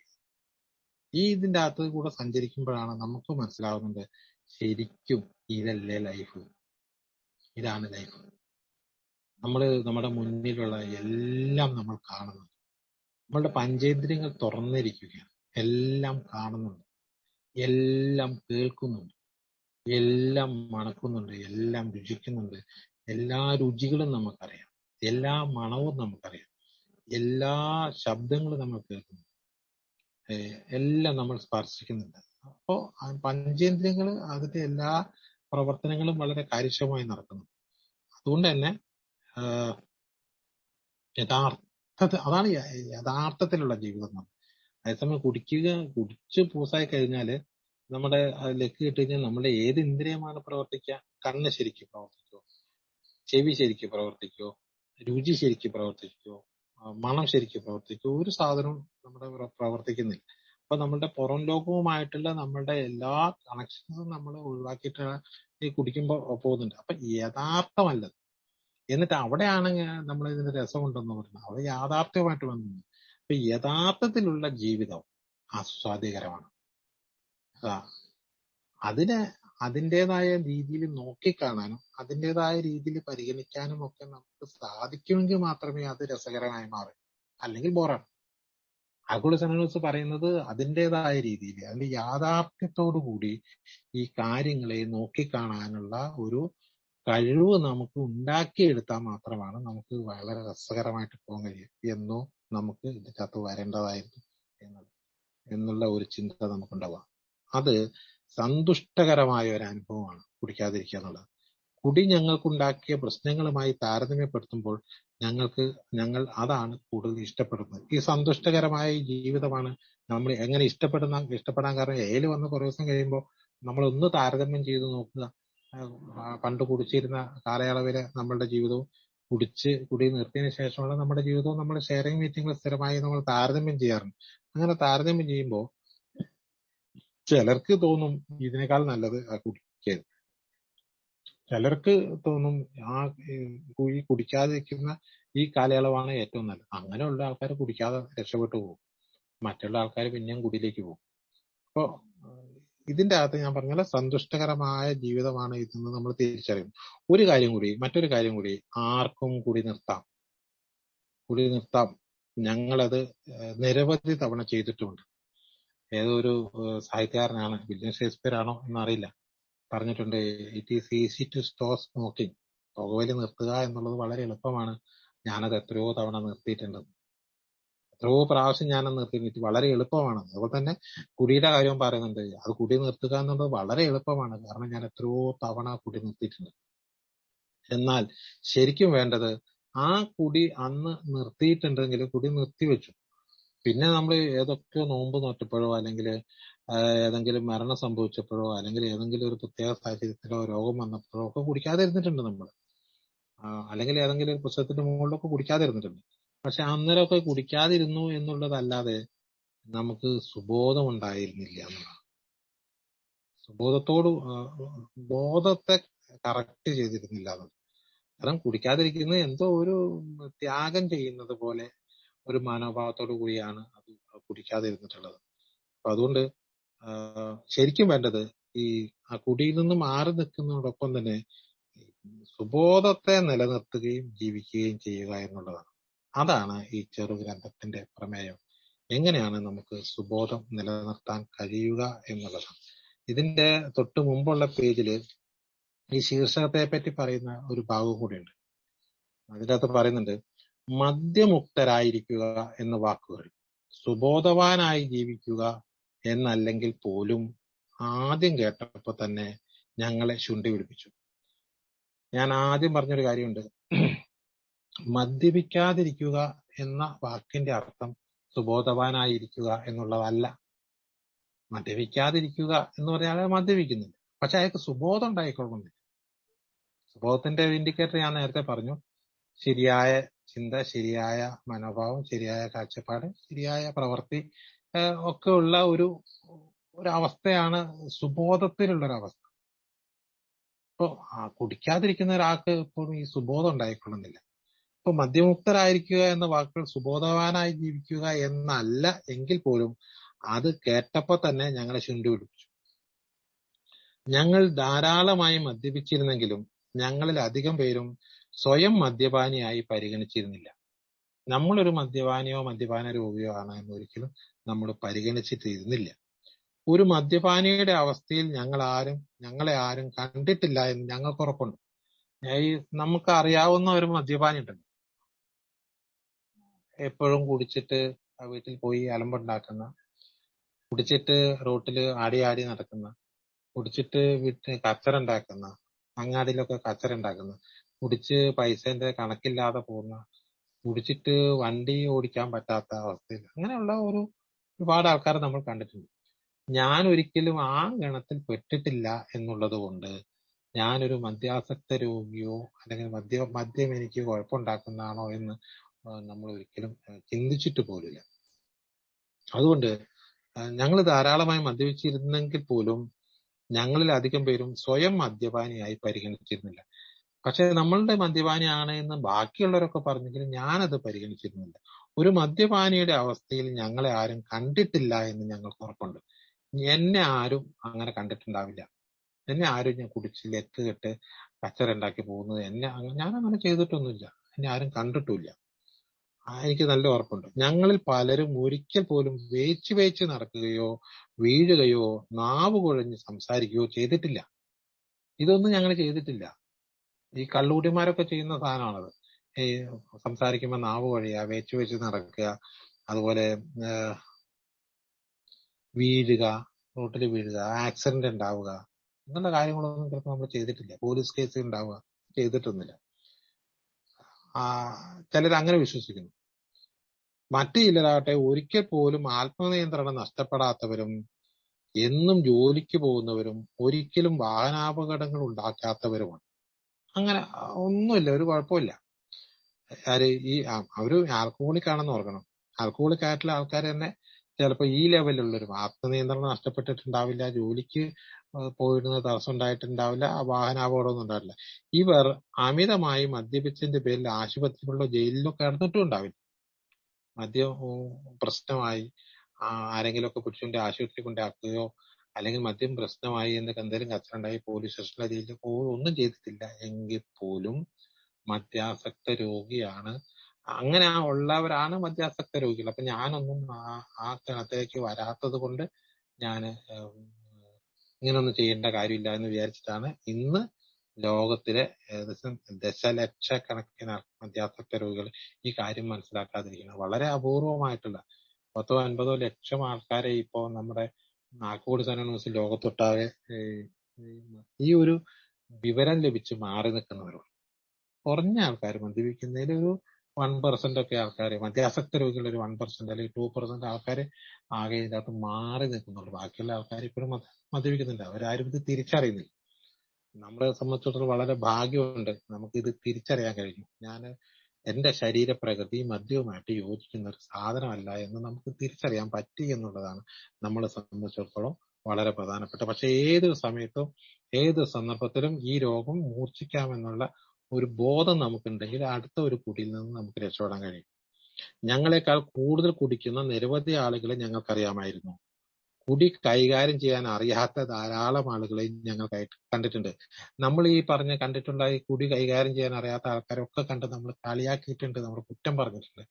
മര്യാദയ്ക്ക് കുടിച്ചാൽ പോരെ, ഞാൻ കുടിക്കും, ഞാൻ ഇങ്ങനെ കുടിക്കും, ഞാൻ കുടിക്കുന്ന ഒരു സ്റ്റൈല് നമ്മൾ പറയും. ഞാൻ ചിലപ്പോൾ ഭക്ഷണം നന്നായി കഴിക്കും, ഞാൻ രാവിലെ കുടിക്കില്ല, ഞാൻ ഇങ്ങനെയൊക്കെ കുടിക്കാറുള്ളൂ എന്നൊക്കെ പറഞ്ഞ് ഞാൻ എന്റെ കുടിയുടെ സ്റ്റൈല് മറ്റേ ആൾക്ക് വിവരിച്ചു കൊടുക്കും. ഒരു ശരിയായ കുടിയൻ, കുടിക്കണമെന്ന് ആഗ്രഹമുള്ളവൻ അയാൾ മാന്യമായി കുടിക്കണമെങ്കിൽ മാന്യമായി കുടിക്കാനുള്ള കുറെ രീതികളൊക്കെ നമ്മൾ മറ്റേ ആൾക്ക് പറഞ്ഞു കൊടുക്കും. ഞങ്ങളെക്കാൾ കൂടുതൽ കുടിക്കുന്ന ആൾക്കാരോടൊക്കെ ഞങ്ങൾക്ക് കണ്ടിട്ടുണ്ട്, അവരോടൊക്കെ ഞങ്ങൾ പറഞ്ഞു കൊടുക്കുകയും ചെയ്യും. ഞങ്ങൾ അങ്ങനെ ആയിരുന്നു. ഞങ്ങൾ ഒരിക്കലും ഈ പറഞ്ഞ ആൾക്കാരെ പോലെ ആയിരുന്നില്ല. അതുകൊണ്ട് കുടി നിർത്തണം എന്നുള്ള നിർദ്ദേശം ഞങ്ങളെ അപമാനിക്കുന്നതിന് തുല്യമായിട്ട് ആരെങ്കിലും ഞങ്ങളുടെ കുടി നിർത്താൻ പറഞ്ഞാല് അത് ഒരുമാതിരി നമ്മളെ ഒന്ന് കൊച്ചാക്കിയത് പോലെ തോന്നും. എന്റെ കുടിപ്പ് അത്ര മോശം, ഇയാളുടെ കുടിയപ്പം നല്ലത്. ഈ കുടി നിർത്തണം എന്ന് പറയുന്നത് രണ്ടു തരത്തിലുള്ള ആൾക്കാരാണ്. ഒന്ന് കൂടെ കുടിക്കുന്ന നല്ല കുടിയന്മാരായിരിക്കും പറയുക, നല്ല സ്നേഹമുള്ള കുടിയന്മാരെ. പിന്നെ പറയുന്നത് വീട്ടുകാരാ പറയും, ഭാര്യയും മക്കളോ ഒക്കെയാ പറയാ. അവരോട് പോയി പിണക്കാൻ പറയും. അവർക്ക് എന്താ അറിയാം കുടിയിൽ നിന്ന് കിട്ടുന്ന നമ്മുടെ കുറെ സംഭവങ്ങളുണ്ടല്ലോ, ഇതിനെക്കുറിച്ച് ഇവർക്ക് മനസ്സിലാക്കാത്തതുകൊണ്ടാണ് ഇവരത് പറയുന്നത് എന്ന് വീട്ടുകാരെ കുറിച്ച് നമ്മൾ പറയും. ഇനി കുടിച്ചുകൊണ്ടിരിക്കുന്ന സുഹൃത്തുക്കൾ ആരും പറയുകയാണെങ്കിൽ അയാൾക്ക് അയാളുടെ കുടിയെക്കുറിച്ച് അറിയില്ല, പിന്നെ എന്റെ കുടിയെക്കുറിച്ച് അയാൾ എന്നെ നന്നാക്കാൻ വേണ്ടി വരുന്നത്, നമ്മൾ അയാളോടും കണക്കിന് പറഞ്ഞു നിർത്തും. അതുകൊണ്ട് കുടി നിർത്തണം എന്നുള്ള ആരെങ്കിലും ആവശ്യം പറഞ്ഞിട്ടുണ്ടെങ്കിൽ അയാളോട് ഭയങ്കരമായ ഒരു നീരസമാണ് തോന്നിയിട്ടുണ്ടാവുക. കൂടാതെ അതിൽ അനാവശ്യമായ ഒരു കാർക്കശ്യം ഉണ്ടെന്ന് തോന്നി. ഇനി അതല്ല, ഇനിയിപ്പൊ ഞാൻ നന്നാവണമെന്നിപ്പോ ഇയാൾക്കിപ്പോ എന്താ നിർബന്ധം? ഞാൻ എങ്ങനെയോ കുടിച്ചോട്ടെ, ഇയാളുടെ പറമ്പിൽ കയറിയിട്ടൊന്നും ഞാൻ എടുത്തിട്ട് പോകുന്നില്ല, ഇയാള് ഉണ്ടാക്കി വെച്ച സ്വത്തൊന്നും ഞാൻ എടുക്കുന്നില്ലല്ലോ, അല്ല ഇയാൾ 5 പൈസ മുടക്കുന്നില്ല. ഇയാളുടെ കൂടി നിർത്തണം, ഇയാൾക്ക് എന്താണ് അധികാരം എന്ന് പറഞ്ഞ് നമ്മൾ അയാളോട് തട്ടിക്കേറിയിട്ടുണ്ടാവും ചിലപ്പോ. അതുകൊണ്ട് ഒരു കാർക്കശ്യം പോലെ പറയുന്നത് നമ്മൾ നെവർ മൈൻഡ് ആയിട്ട് വിടുകയോ അല്ലെങ്കിൽ അയാളോട് വഴക്കുണ്ടാക്കുകയോ ചെയ്തിട്ടുണ്ടാവും. എങ്ങനെ ഞങ്ങൾ ആ മാർഗത്തിൽ ജീവിക്കും? കുടി നിർത്തിയിട്ട് എങ്ങനെ ഞങ്ങൾ ജീവിക്കും? കുടി നിർത്തി കഴിഞ്ഞാൽ എങ്ങനെയാണ്, എന്തിനാണ് ജീവിക്കുന്നത് കുടി നിർത്തിയിട്ട്? മാത്രമല്ല, കുടി നിർത്തിയിട്ട് എങ്ങനെയാണ് ജീവിക്കുക? എന്റെ എല്ലാ സുഹൃത്തുക്കളും കുടിയന്മാരാണ്. ഞാനിപ്പോ ചെല്ലുന്ന സ്ഥലങ്ങളിലൊക്കെ. അപ്പൊ അതുകൊണ്ട് തന്നെ ഞാൻ കുടി നിർത്തിയ നമ്മുടെ ലൈഫേ ഇല്ല. അതുകൊണ്ട് തീർച്ചയായും ഒരു ബിസിനസ് ലഞ്ചിനോ അത്താഴത്തിന് മുമ്പോ 1-2 പെഗ് മദ്യം കഴിക്കുന്നതിൽ ഒരു തെറ്റില്ല. എനിക്കങ്ങനെ കുടിക്കാതെ ജീവിക്കാൻ പറ്റില്ല. കാരണം ഞാനൊരു ഡിന്നർ ചെല്ലുന്ന സമയത്ത് അവിടെ എല്ലാവർക്കും ഈ സാധനമൊക്കെ എടുത്തു വെച്ച് കഴിയുമ്പോൾ അത് ഞാൻ കുടിക്കാതെ ഇരുന്ന് കഴിഞ്ഞാൽ ഞാനൊരു പൊട്ടനായി മാറും. അതല്ലെങ്കിൽ ഞാനൊരു കഴിവില്ലാത്തവൻ, അല്ലെങ്കിൽ ഞാനൊരു മോശക്കാരനായി മാറും. അതുപോലെ തന്നെ ഒരു അത്താഴത്തിനൊക്കെ പോണ സമയത്ത് അത് കുടിക്കാതിരിക്കാൻ എനിക്ക് പറ്റില്ല. ആ, അതൊരു മോശമല്ല. അങ്ങനെ പോയിട്ട് എത്രയോ ആൾക്കാർ നല്ല രസകരമായി കുടിച്ചു പോകും. അതൊരു മോശമല്ല, എൻജോയ്മെന്റ് ആണ്. എല്ലാവർക്കും വിശ്രമവേളകളിൽ അല്പം മദ്യം ആസ്വദിക്കാനുള്ള അവകാശമില്ലേ? നമ്മൾ ചോദിക്കുന്ന ചോദ്യമാണ്. നമ്മള് മെനക്കെട്ട് അധ്വാനിച്ച് വൈകുന്നേരം കഴിയുമ്പോൾ 2 പേർക്ക് അടിക്കാനുള്ള അവകാശം എനിക്കില്ലേ? ഉറങ്ങുന്നതിന് മുമ്പ് കുറച്ച് ബീർ കഴിച്ചുകൂടെ? ഇതൊക്കെ എനിക്ക് ചെയ്യാവുന്നതല്ലേ? ഇതിപ്പോ ആർക്കപ്പം കുഴപ്പം? ഇങ്ങനെയുള്ള ചില അവകാശവാദങ്ങളാണ് പലപ്പോഴും നമ്മൾ നേരത്തെ നിർത്തിയിട്ടുള്ളത്. എന്നിരുന്നാലും അവിടെയാണ് നമ്മൾ ഇതൊക്കെ ഉണ്ട്, ഈ അവകാശങ്ങളൊക്കെ ഉണ്ട്. ഈ പറഞ്ഞ എന്താണ്, അത്താഴത്തിന് മുമ്പ് 1-2 പെഗ് കഴിക്കുക, അതുപോലെ വിശ്രമവേളകളിൽ അല്പം മദ്യം ആസ്വദിക്കാനുള്ള അവകാശം, ഉറങ്ങുന്നതിന് മുമ്പ് കുറച്ച് കഴിക്കാനുള്ള അവകാശം, ഇതൊക്കെ എല്ലാ അവകാശവും, കുടിക്കാനുള്ള എല്ലാ അവകാശവും സ്വാതന്ത്ര്യവും ഒക്കെ നമുക്കുണ്ട്. പക്ഷേ മദ്യാസക്തി എന്ന രോഗത്തെ പറ്റിയുള്ള ചില വിവരങ്ങൾ അറിഞ്ഞു കഴിഞ്ഞപ്പോ ഇത് പറ്റുന്ന ആൾക്കാരുണ്ട്, പറ്റാത്ത ആൾക്കാരുണ്ട്. ഇങ്ങനെയൊക്കെ ജോലി ചെയ്യുന്ന സമയത്ത് ഓരോന്ന് അടിക്കുക, ഭക്ഷണം കഴിക്കുന്നതിന് മുമ്പ് ഓരെണ്ണം അടിക്കുക, അത്താഴത്തിന് ചെല്ലുമ്പോൾ, ഡിന്നറിന് ചെല്ലുമ്പോൾ ഓരെണ്ണം അടിക്കുക, അങ്ങനെയുള്ള സമയത്തൊക്കെ ഓരോന്ന് അടിക്കാൻ പറ്റുന്ന ആൾക്കാരുണ്ട്. അവിടെയാണ് എല്ലാവരും ഒരുപോലെ അല്ല. അവിടെ 2 തരത്തിലുള്ള കുടിയന്മാരുണ്ട്. മദ്യാസക്ത രോഗികളുണ്ട്, അല്ലാത്തവരും ഉണ്ട്. അല്ലാത്തവർ ചെയ്യുന്നത് കണ്ടിട്ട് മദ്യാസക്ത രോഗികൾക്ക് ചെയ്യാൻ കഴിയില്ല. മദ്യാസക്തി എന്ന രോഗത്തെക്കുറിച്ചുള്ള ചില വസ്തുതകൾ അറിഞ്ഞതിന് ശേഷം ഞങ്ങളുടെ അഭിപ്രായത്തിൽ മാറ്റം വന്നു. ഈ അഭിപ്രായത്തിന് മാറ്റം വന്നത് മദ്യാസക്തി എന്നുള്ള രോഗത്തെക്കുറിച്ചുള്ള അറിവാണ്. ശരിക്കും പറഞ്ഞാൽ എനിക്കും കിട്ടിയിട്ടുള്ള വലിയ ഒരു സംഗതി മദ്യാസക്ത രോഗം എന്താണ് മദ്യാസക്ത രോഗം എന്നുള്ളതിനെ കുറിച്ച് ശരിക്കും മനസ്സിലായി. രണ്ടാമത് മനസ്സിലായ കാര്യം, ഈ മദ്യാസക്ത രോഗം എനിക്കുണ്ടോ എന്നുള്ളതായിരുന്നു ഏറ്റവും കഠിനമായ ഒരു അന്വേഷണം. മദ്യാസക്ത രോഗം എന്ന് പറഞ്ഞാൽ രോഗമുണ്ടെന്ന് അത് വളരെ പെട്ടെന്ന് മനസ്സിലായി. പക്ഷെ അത് എനിക്കുണ്ടോ? ഞാനാ രോഗിയാ. അപ്പൊ ആ രോഗത്തിനുള്ള ലക്ഷണമൊക്കെ എനിക്കുണ്ടോ? എനിക്ക് അങ്ങനത്തെ ലക്ഷണമൊന്നും ഇല്ലല്ലോ എന്നുള്ള ഒരു ചിന്തയാണ് നമുക്ക് വന്നിട്ടുള്ളത്. പക്ഷെ ഞാൻ ആ രോഗിയാണ് എന്നുള്ള ഒരു തിരിച്ചറിവ് ഉണ്ടാക്കാൻ എനിക്ക് തോന്നുന്നു 3-4 മാസങ്ങൾ കഴിഞ്ഞ്, ആലക്കോട് സഞ്ചരിച്ച് 3-4 മാസങ്ങൾ കഴിഞ്ഞ് ആണ് ശരിക്കും മനസ്സിലായത്. ആ മാസങ്ങൾ കൊണ്ട് എന്റെ ബാല്യകാലം മുതൽ ഇങ്ങോട്ടുള്ള മുഴുവൻ കുടിയേയും വിശകലനം ചെയ്തപ്പോഴാണ് ശരിക്കും ഞാൻ ഓരോ കുടിയും ഞാൻ എന്തിനു കുടിച്ചു എന്ന് ഉത്തരമില്ലാത്ത കുറെ ചോദ്യങ്ങൾ വന്നപ്പോഴാണ് നമുക്ക് മനസ്സിലായത് ഞാനൊരു മദ്യാസക്ത രോഗിയാണെന്നുള്ള വിവരം. ആ രോഗിയാണ്. അപ്പൊ എല്ലാവർക്കും എല്ലാം പറ്റുന്നത് പോലെ രോഗികൾക്ക് പറ്റില്ലല്ലോ. പ്രമേഹ രോഗമുള്ള ആൾക്ക് പഞ്ചസാര പറ്റില്ലല്ലോ, പഞ്ചസാര കഴിക്കാൻ പറ്റില്ല. അതേപോലെ ഏതെങ്കിലും ഒരു സാധനം അലർജിയുള്ള ഒരാൾക്ക് ആ അലർജിയുള്ള സാധനം പറ്റില്ല. അപ്പൊ അങ്ങനെ അലർജിയുള്ള അല്ലെങ്കിൽ ഉള്ള ഒരാളാണോ എന്നുള്ള തിരിച്ചറിവ് വലിയ ഒരു സംഗതിയാണ്. എനിക്കത് ചെയ്യാൻ പറ്റില്ല. അപ്പൊ പിന്നെ ഞാൻ അതിന് പോകാൻ പാടില്ല. എനിക്ക് മദ്യാസക്ത രോഗമുണ്ട്, അതുകൊണ്ട് ഞാൻ മദ്യം തൊടാൻ പാടില്ല എന്ന ഒരു തിരിച്ചറിവ്. മദ്യാസക്തി എന്ന രോഗത്തെക്കുറിച്ചുള്ള ചില വസ്തുതകൾ അറിഞ്ഞതിന് ശേഷം ഞങ്ങളുടെ അഭിപ്രായത്തിൽ മാറ്റം വന്നു. ദശലക്ഷക്കണക്കിന് ആൾക്കാർ മദ്യാസക്തി എന്ന രോഗത്താൽ ബാധിതരാണെന്ന വ്യക്തമായ യാഥാർത്ഥ്യത്തിന് നേർക്ക് ഞങ്ങളുടെ കണ്ണുകൾ തുറക്കപ്പെട്ടു. അവിടെയാണ് നമ്മൾ ഇപ്പൊ തിരിച്ചറിയുന്നത് ഈ ദശലക്ഷക്കണക്കിന് ആൾക്കാർ ഈ രോഗത്തിന് അടിമയാണ്. ഒരുപക്ഷെ നമുക്കറിയാം, നമ്മളുടെ കേരളത്തിലെ സർക്കാരും ഓരോ സംസ്ഥാന സർക്കാരും ഒക്കെ നിലനിന്ന് പോകുന്നത് ഈ രോഗമുള്ളതുകൊണ്ടാണ്. ഇപ്പൊ കോവിഡ് വന്നപ്പോ അതിനൊക്കെ ഭയങ്കര ചികിത്സ നടക്കുന്നുണ്ട്. പക്ഷെ ഏറ്റവും കൂടുതൽ ആൾക്കാർ മരിക്കുന്ന ഈ മദ്യാസക്ത രോഗത്തെ പ്രോത്സാഹിപ്പിക്കുകയാണ് യഥാർത്ഥത്തിൽ ചെയ്യുന്നത് നയം കൊണ്ടെന്നുള്ളതാണ് നമ്മളൊന്ന് തിരിച്ചറിയേണ്ടത്. കാരണം അവരുടെ ലക്ഷ്യം വെക്കുന്നത് മുഴുവനും മദ്യാസക്ത രോഗികളെയാണ്. എന്തായാലും കുടിച്ചോളും. ഇനിയിപ്പോ എത്ര വില കൂട്ടിയാലും കുടിച്ചോളും, എങ്ങനെ ആയാലും കുടിച്ചുകൊള്ളും എന്നുള്ള ഒരു വിശ്വാസം ഉള്ളത് കൊണ്ട്. കാരണം വിശ്വാസം വരാൻ കാരണം എന്താണ്? ഇവര് രോഗികളാണ്, ഇവർക്ക് ഇത് കിട്ടിയേ പറ്റും. അപ്പോ അങ്ങനെ ഉള്ള ആൾക്കാര്, ദശലക്ഷക്കണക്കിനുള്ള ആൾക്കാരില് ഉണ്ട് എന്നുള്ള മദ്യാസക്ത രോഗത്താൽ ബാധിതരാണെന്ന് വ്യക്തമായ യാഥാർത്ഥ്യം ഞങ്ങളുടെ കണ്ണുകൾ തുറക്കപ്പെട്ടു. ഇപ്പൊ നമുക്കറിയാം, ഇത്രയും കഷ്ടപ്പെട്ട് ബിവറേജിന്റെ മുമ്പിൽ ക്യൂ നിൽക്കുന്ന 99% ആൾക്കാരും എന്താ പറയാ, ഏത് ലോക്ക്ഡൌൺ സമയത്തും ക്യൂ നിൽക്കുന്ന ആൾക്കാർ രോഗികളാണ്, സംശയമില്ല. അവർക്ക് അത് കിട്ടിയില്ലെങ്കിൽ ശരിയാവില്ല. കിട്ടണമെന്ന് അവർ ആഗ്രഹിച്ചു കഴിഞ്ഞാൽ കിട്ടിയില്ലെങ്കിൽ ശരിയാവില്ല. അല്ലെങ്കിൽ ഇന്നിപ്പോ വാറടവാണ്, അല്ലെങ്കിൽ സാധനമില്ല, എന്നാ പിന്നെ വേണ്ട, നാളെ ആയിക്കോട്ടെ, ഇന്ന് ബിരിയാണി കഴിക്കണമെന്ന് നമ്മൾ വിചാരിച്ചു. അപ്പൊ നോക്കുമ്പോ ഒരു കടയും തുറന്നിട്ടില്ല.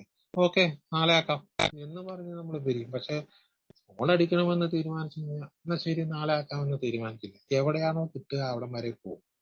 വേറെ ഏത് സാധനം കഴിക്കണമെന്ന് തോന്നിയാല് ലഭ്യമല്ലെങ്കിൽ നമ്മൾ വേണ്ടെന്ന് വെക്കും. പക്ഷെ ഈ മദ്യം കഴിക്കണമെന്ന് തോന്നിക്കഴിഞ്ഞാൽ നമുക്ക് അത് അവിടെ കിട്ടിയില്ലെങ്കിൽ അടുത്ത സ്ഥലത്ത്. എത്ര ദൂരം വണ്ടി ഓടിക്കാമെന്ന് നമുക്ക് അത് മടി. എത്ര രൂപ മുടക്കണം? ബ്ലാക്കില് എനിക്കറിയാം, ലോക്ക്ഡൌൺ തുടങ്ങിയ സമയത്ത് ഒരു കുപ്പി മദ്യം വാങ്ങിയത് 2500 രൂപയ്ക്കും 3000 രൂപയ്ക്കും വാങ്ങിയ ആൾക്കാരുണ്ട്. കാരണം മദ്യപിക്കണം തോന്നിക്കഴിഞ്ഞാൽ അത് എത്രയോ ദൂരം പുഴയൊക്കെ നീന്തി കടന്ന് അക്കരെ പോയി. എന്റെ ഒരു സുഹൃത്ത് നീന്തി കടന്ന് അക്കരെ പോയി ഒരു കുപ്പി 3000 രൂപയ്ക്ക് വാങ്ങി പുഴ നീന്തി കടന്ന് ഇക്കരയ്ക്ക് വന്ന ഒരാളുണ്ട്, ഒരു കുപ്പി സാധനത്തിന് വേണ്ടിയിട്ട്. അപ്പൊ എന്താണ് അയാൾക്ക് അങ്ങനെ പോകാനുള്ള കാരണം വെച്ചാൽ, എന്തുകൊണ്ട് അയാൾക്ക് നാളെ ആക്കിക്കൂടാ? അതല്ലെങ്കിൽ ലോക്ക്ഡൌൺ ഒക്കെ കഴിഞ്ഞിട്ട് എല്ലായിടത്തും വിൽപ്പനയൊക്കെ തുടങ്ങുമ്പോൾ എനിക്ക് കഴിച്ചാൽ മതി എന്ന് തീരുമാനിക്കാത്ത എന്താ? അയാൾക്ക് അത് ഇപ്പൊ കിട്ടിയേ പറ്റുള്ളൂ. ഒരു അവസ്ഥയാണല്ലോ രോഗം എന്ന് പറയുന്നത്. അതൊക്കെ കൺട്രോൾ ചെയ്യാൻ കഴിയുന്നില്ല. അപ്പൊ അത്തരത്തിലുള്ള ദശലക്ഷക്കണക്കിന് ആൾക്കാരുണ്ട് എന്നുള്ള ഒരു ബോധം നമുക്ക് ഇപ്പോ ഈ ആൽക്കഹോളിസം അനോണിമസിന്റെ ഉള്ളിലിരിക്കുന്നവർക്കൊക്കെ മനസ്സിലാവുന്നുണ്ടാവും. എത്രയോ ആൾക്കാര് ഈ രോഗം മൂലം കഷ്ടപ്പെടുന്നു. ആ ആൾക്കാര് കഷ്ടപ്പെടുന്നതോടൊപ്പം തന്നെ അവരുടെ ഭാര്യമാരും അവരുടെ മക്കളും അവരുടെ അച്ഛനും അവരുടെ അമ്മയും അവരുടെ സഹോദരങ്ങളും അവരുടെ കുടുംബം അടക്കമുള്ള ഒരു 10-15 പേരും കഷ്ടപ്പെടുന്നു. ഒരു മദ്യാസക്ത രോഗിയുടെ 15ഓളം അടങ്ങുന്ന കുടുംബ ബന്ധങ്ങളെ ആൾക്കാർ മുഴുവനും നമ്മളുടെ അല്ലെങ്കിൽ ഈ മദ്യാസക്തന്റെ കുടി മൂലം കഷ്ടപ്പെടുന്നു. അപ്പൊ ശരിക്കും പറഞ്ഞാൽ ലോകത്ത് ഈ മദ്യാസക്ത രോഗം മൂലം ദുരിതം അനുഭവിക്കുന്ന ആൾക്കാര് മദ്യാസക്ത രോഗികളിൽ ഇന്ത്യ ഏകദേശം 15ആണ്. അപ്പൊ അത്രയും ആൾക്കാർ ഈ ലോകത്ത് മദ്യാസക്ത രോഗം മൂലം ദുരിതം അനുഭവിക്കുന്നുണ്ടെന്നുള്ള ഒരു യാഥാർത്ഥ്യം നമ്മളുടെ മുന്നിലേക്ക് വരുന്നത് ഇപ്പോഴാണ്. മറ്റേത് അങ്ങനെ നമ്മളത് ചിന്തിക്കുക പോലും ചെയ്യാത്ത കാര്യമാണ്. അപ്പൊ നമ്മൾ അതിനെക്കുറിച്ച് കണ്ണുകൾ തുറക്കപ്പെട്ടു. വൈദ്യശാസ്ത്രം അതിന്റെ കാരണം വിശദീകരിക്കുന്നില്ലെങ്കിലും ഈ രോഗത്തെപ്പറ്റി പഠിച്ച വിദഗ്ധർ ഏതളവിലുള്ള മദ്യപാനവും മദ്യാസക്തനെ കുഴപ്പങ്ങളിലേക്കോ പ്രശ്നക്കാരനായ മദ്യപാനി എന്ന അവസ്ഥയിലേക്കോ നയിക്കുമെന്ന് നമുക്ക് മുന്നറിയിപ്പ് തരുന്നു. എന്തുകൊണ്ടാണ് ഇങ്ങനെ അയാള് ഒരു മദ്യാസക്തൻ വീണ്ടും വീണ്ടും മദ്യപിക്കുന്നത് എന്നുള്ള വൈദ്യശാസ്ത്രത്തിന് വലിയ ധാരണയൊന്നുമില്ല, വൈദ്യശാസ്ത്രം പറയുന്നുമില്ല. പക്ഷേ നമ്മളെ പോലെയുള്ള, നമ്മൾ ആൽക്കഹോളിസം അനോണിമസിലെ പോലെയുള്ള അതിനെക്കുറിച്ച് ആദ്യം മുതലേ പറയുന്ന ആൾക്കാർ, ഇതിന്റെ ഫൗണ്ടർമാരായിട്ടുള്ള ആൾക്കാരൊക്കെ തന്നെ വിദഗ്ധരായിട്ടുള്ള ആൾക്കാർ പറയുന്നുണ്ട്, ഒരു മദ്യാസക്ത രോഗിക്ക് ഏതളവിലുള്ള മദ്യപാനവും മദ്യാസക്തനെ കുഴപ്പങ്ങളിലേക്കോ അല്ലെങ്കിൽ പ്രശ്നക്കാരനായ മദ്യപാനി എന്ന അവസ്ഥയിലേക്കോ നയിക്കുന്നുണ്ട്. അതുകൊണ്ട് അത് എനിക്കിപ്പോ എങ്ങനെ തോന്നുന്നു വെച്ചാൽ എന്റെ അനുഭവം വളരെ കറക്റ്റാണ്. എന്റെ അനുഭവം എടുത്തു നോക്കിയാല് കുടിക്കാതിരിക്കാൻ നമുക്ക് പറ്റും. പക്ഷെ ഒന്ന് കുടിച്ചു കഴിഞ്ഞാൽ, ഒരു പെഗ് തൊട്ട് കഴിഞ്ഞാൽ നമുക്ക് നിൽക്കാൻ കഴിയില്ല. അതുകൊണ്ടാണ് ഞാൻ ഓർക്കുന്നുണ്ട് മുമ്പൊക്കെ ഒരു പൈന്റ് പൊട്ടിച്ച് 3 പേര് കഴിക്കാൻ ഒന്നിച്ചിരിക്കുകയാണെങ്കിൽ ഞാൻ വേണ്ടാന്ന് പറയും. കാരണം പൈന്റിൽ 2 പെഗ് കഴിക്കാനുണ്ടാവും. ഈ 2 പെഗ് കഴിച്ചുകൊണ്ട് നമുക്ക് നിൽക്കാൻ കഴിയില്ല. അല്ല അടുത്ത എവിടേക്കെങ്കിലും പോകേണ്ടി വരും. അപ്പോ ഒരു എന്താ പറയാ, ഒരെണ്ണം കഴിച്ച് വീട്ടിൽ പോകും. മറ്റൊക്കെ 2 പേർക്കും ഈ 2 പെഗ് കഴിച്ച് അവര് വീട്ടിൽ പോകും. പക്ഷെ നമുക്ക് ഈ 2 പെഗ് കഴിച്ച് വീട്ടിൽ പോകാൻ പറ്റില്ല. ഈ 2 പെഗ് കഴിച്ച് കഴിഞ്ഞാൽ നമുക്ക് വീണ്ടും കഴിക്കാൻ പോകണം. അപ്പോ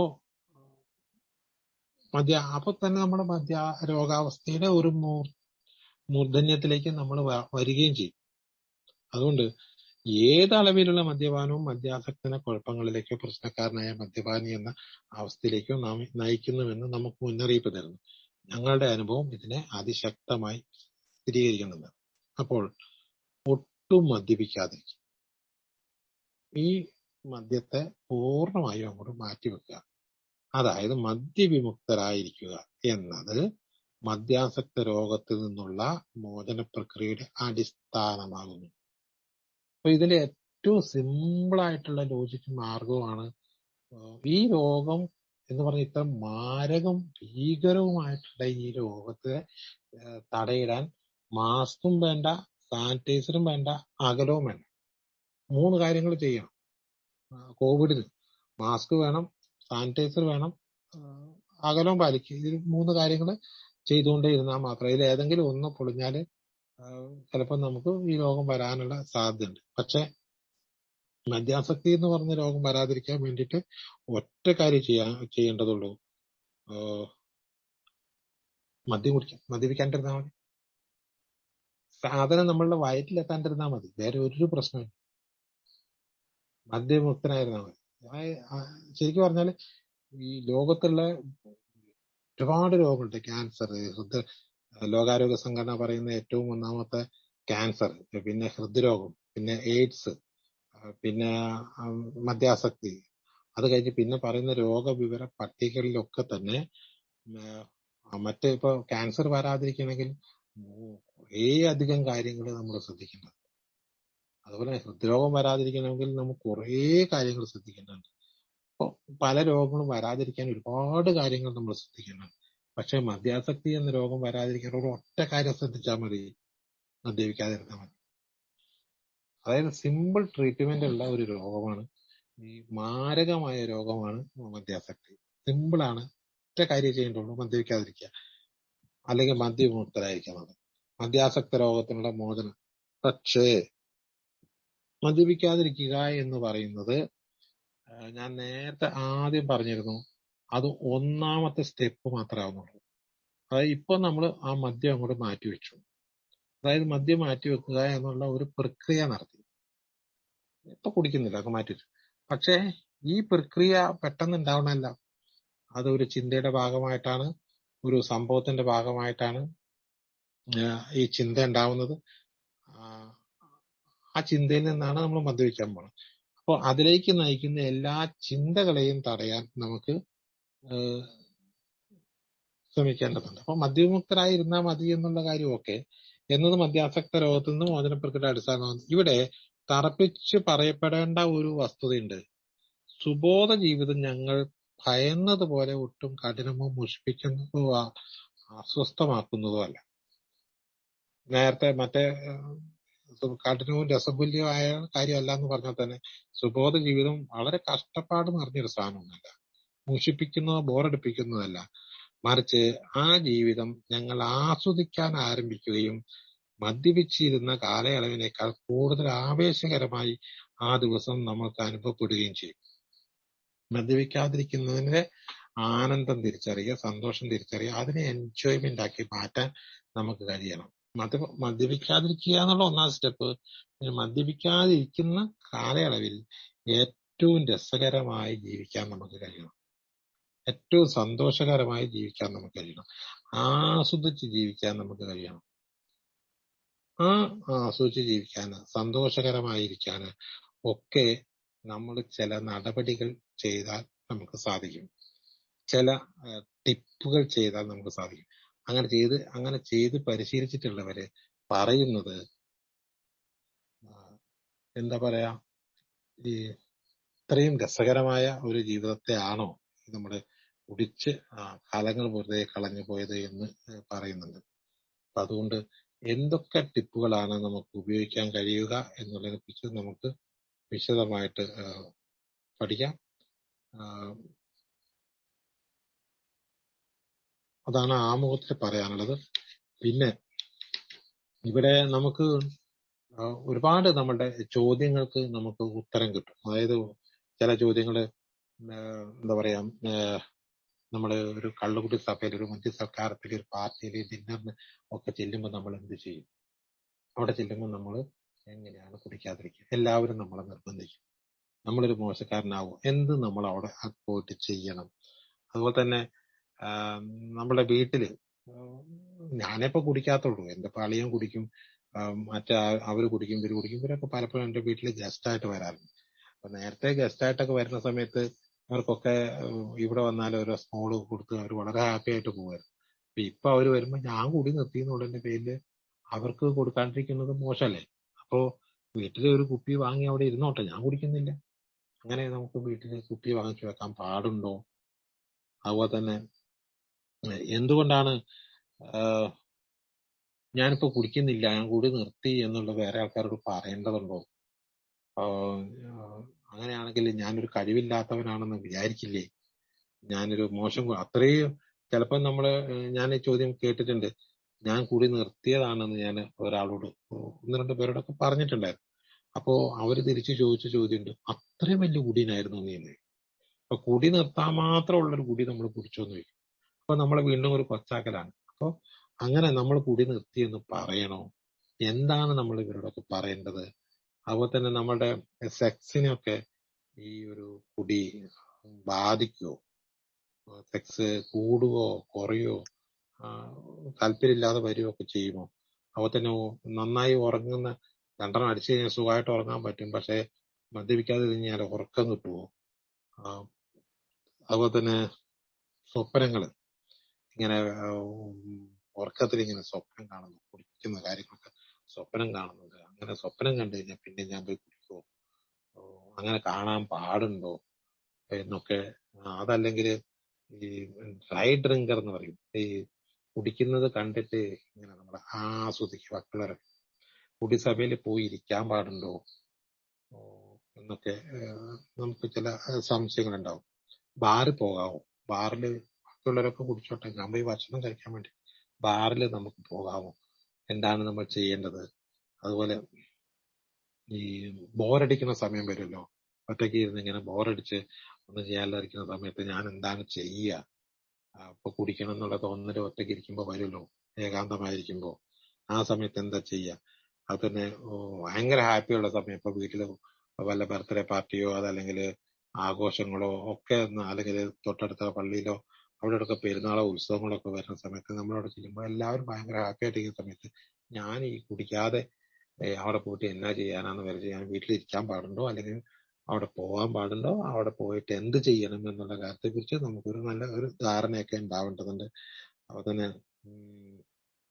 ഞാന് ഒരുപാട് പ്രശ്നങ്ങളുള്ള ആളാണ്. ഞാൻ കുടിയുണ്ടാക്കിയ പ്രശ്നം, എന്റെ പെരുമാറ്റ പ്രശ്നം, വൈകല്യ പ്രശ്നം, അതുപോലെ തന്നെ ഒരുപാട് ആൾക്കാർ ചികിത്സാലയത്തിലൊക്കെ കയറി ചികിത്സ കഴിഞ്ഞിട്ട് വന്നവരാണ്. ഞാനാണെങ്കിലും പ്രോപ്പറായിട്ട് ചികിത്സയ്ക്കൊന്നും പോയിട്ടില്ല.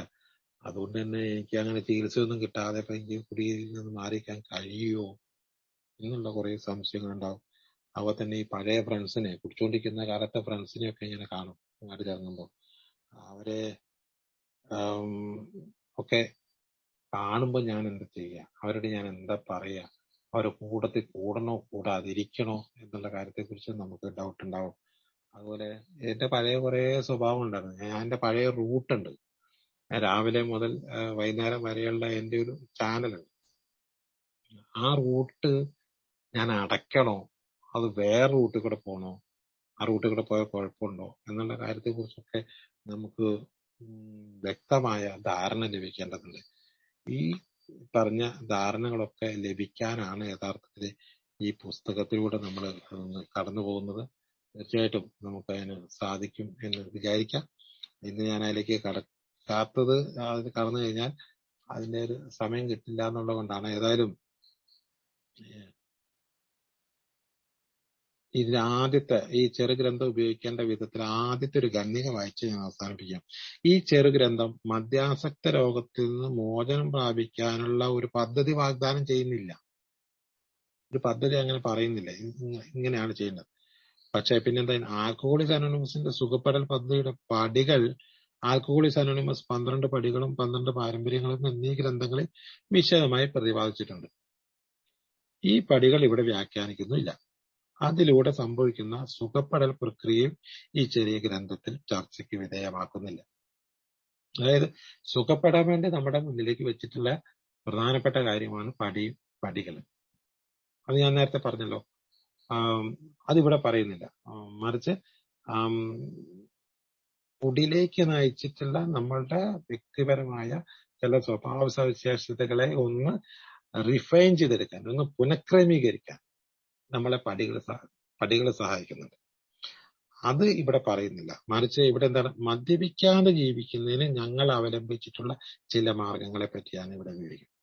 നമുക്ക് ചിന്തകളൊക്കെ വന്നാൽ പോലും നമ്മള് മദ്യപാനം എന്ന് പറയുന്ന ആ പ്രക്രിയയിലേക്ക് കടക്കുന്ന ആ കടക്കല്, അവിടെയുള്ള ഒരു മിക്കവാറും അങ്ങനെ കടക്കുന്നത് ആലോചിച്ചിട്ടൊന്നായിരിക്കില്ല, ചിന്തയില്ലാതെ തന്നെ ആയിരിക്കും ചിലപ്പോൾ അതിലേക്ക് കിടക്കുക. പല ബിഗ് ബുക്ക് പറയുന്നുണ്ട് ഒരിടത്ത്, ബാറിന്റെ മുന്നിൽ പോയി നിന്നിട്ട് ബാറിലേക്ക് കയറിയത് ഒരു ചിന്തയും മനസ്സിലില്ലാതെ കയറിപ്പോയി. ഒരു ചിന്തയും കുടിക്കണമെന്നോ കുടിക്കാൻ പാടില്ലെന്നോ ഞാൻ കുടി നിർത്തിയാന്നോ ഒന്നുമില്ലാതെ ബാറിലേക്ക് കയറി കുപ്പി ഓർഡർ ചെയ്ത് വന്നുകൊണ്ട് കഴിച്ചതിന് ശേഷമാണ് ഞാൻ എന്തിനാണ് ഇവിടെ വന്നതെന്ന് തോന്നിയിട്ടുള്ളത്. അപ്പൊ അവിടെ അങ്ങനെയൊക്കെ മദ്യപിക്കാനുള്ള ചാൻസുകളുണ്ട്. അതുകൊണ്ട് അതൊക്കെ ആൽക്കഹോളിക് അനോണിമസിൽ താല്പര്യമുള്ള വ്യക്തിയാണെങ്കിലും അല്ലെങ്കിലും നിങ്ങൾക്ക് സ്വാഗതം. മദ്യപിക്കാതെ ജീവിക്കുന്നതിന് ഞങ്ങൾ അവലംബിച്ചിട്ടുള്ള ചില മാർഗങ്ങളെ പറ്റിയാണ് ഇവിടെ വിവരിക്കുന്നത്. എങ്ങനെയാണ് നമുക്ക് അത്തരം സന്ദർഭങ്ങളിൽ ഒരു ബാറ് കാണുമ്പോൾ നമുക്ക് എങ്ങനെ മാറി നിൽക്കാൻ കഴിയും? ഒരു കുടിക്കുന്ന മുമ്പ് കൂടുതൽ ഒന്നിച്ച് കുടിച്ചുകൊണ്ടിരുന്ന ചങ്ങാതിയെ കാണുമ്പോൾ നമുക്ക് എന്ത് ചെയ്യാൻ കഴിയും? നമ്മൾ അവരോട് കുടി നിർത്തി എന്ന് പറയണോ, കുടിക്കുകയില്ല എന്ന് പറയണോ, എന്താണ് നമ്മൾ അവരോട് മറുപടി പറയേണ്ടത് തുടങ്ങിയ ചോദ്യങ്ങൾക്കൊക്കെയുള്ള ഉത്തരമാണ് ഇതിനകത്തുള്ളത്. കുടിക്കാതെ നിൽക്കാനുള്ള ചില ടെക്നിക്കൽ ടിപ്പുകൾ 31 പോയിന്റുകളായിട്ട് പറയുന്നുണ്ട്. അത് നമുക്ക് അടുത്ത ആഴ്ച മുതൽ ചർച്ച ചെയ്യാമെന്ന് വിചാരിക്കുന്നു. എന്നെ കേട്ട് നിന്ന എല്ലാവർക്കും നന്ദി പറഞ്ഞുകൊണ്ട് ചെറിയ ചില ഡിസ്കഷൻ സമയമുണ്ട്.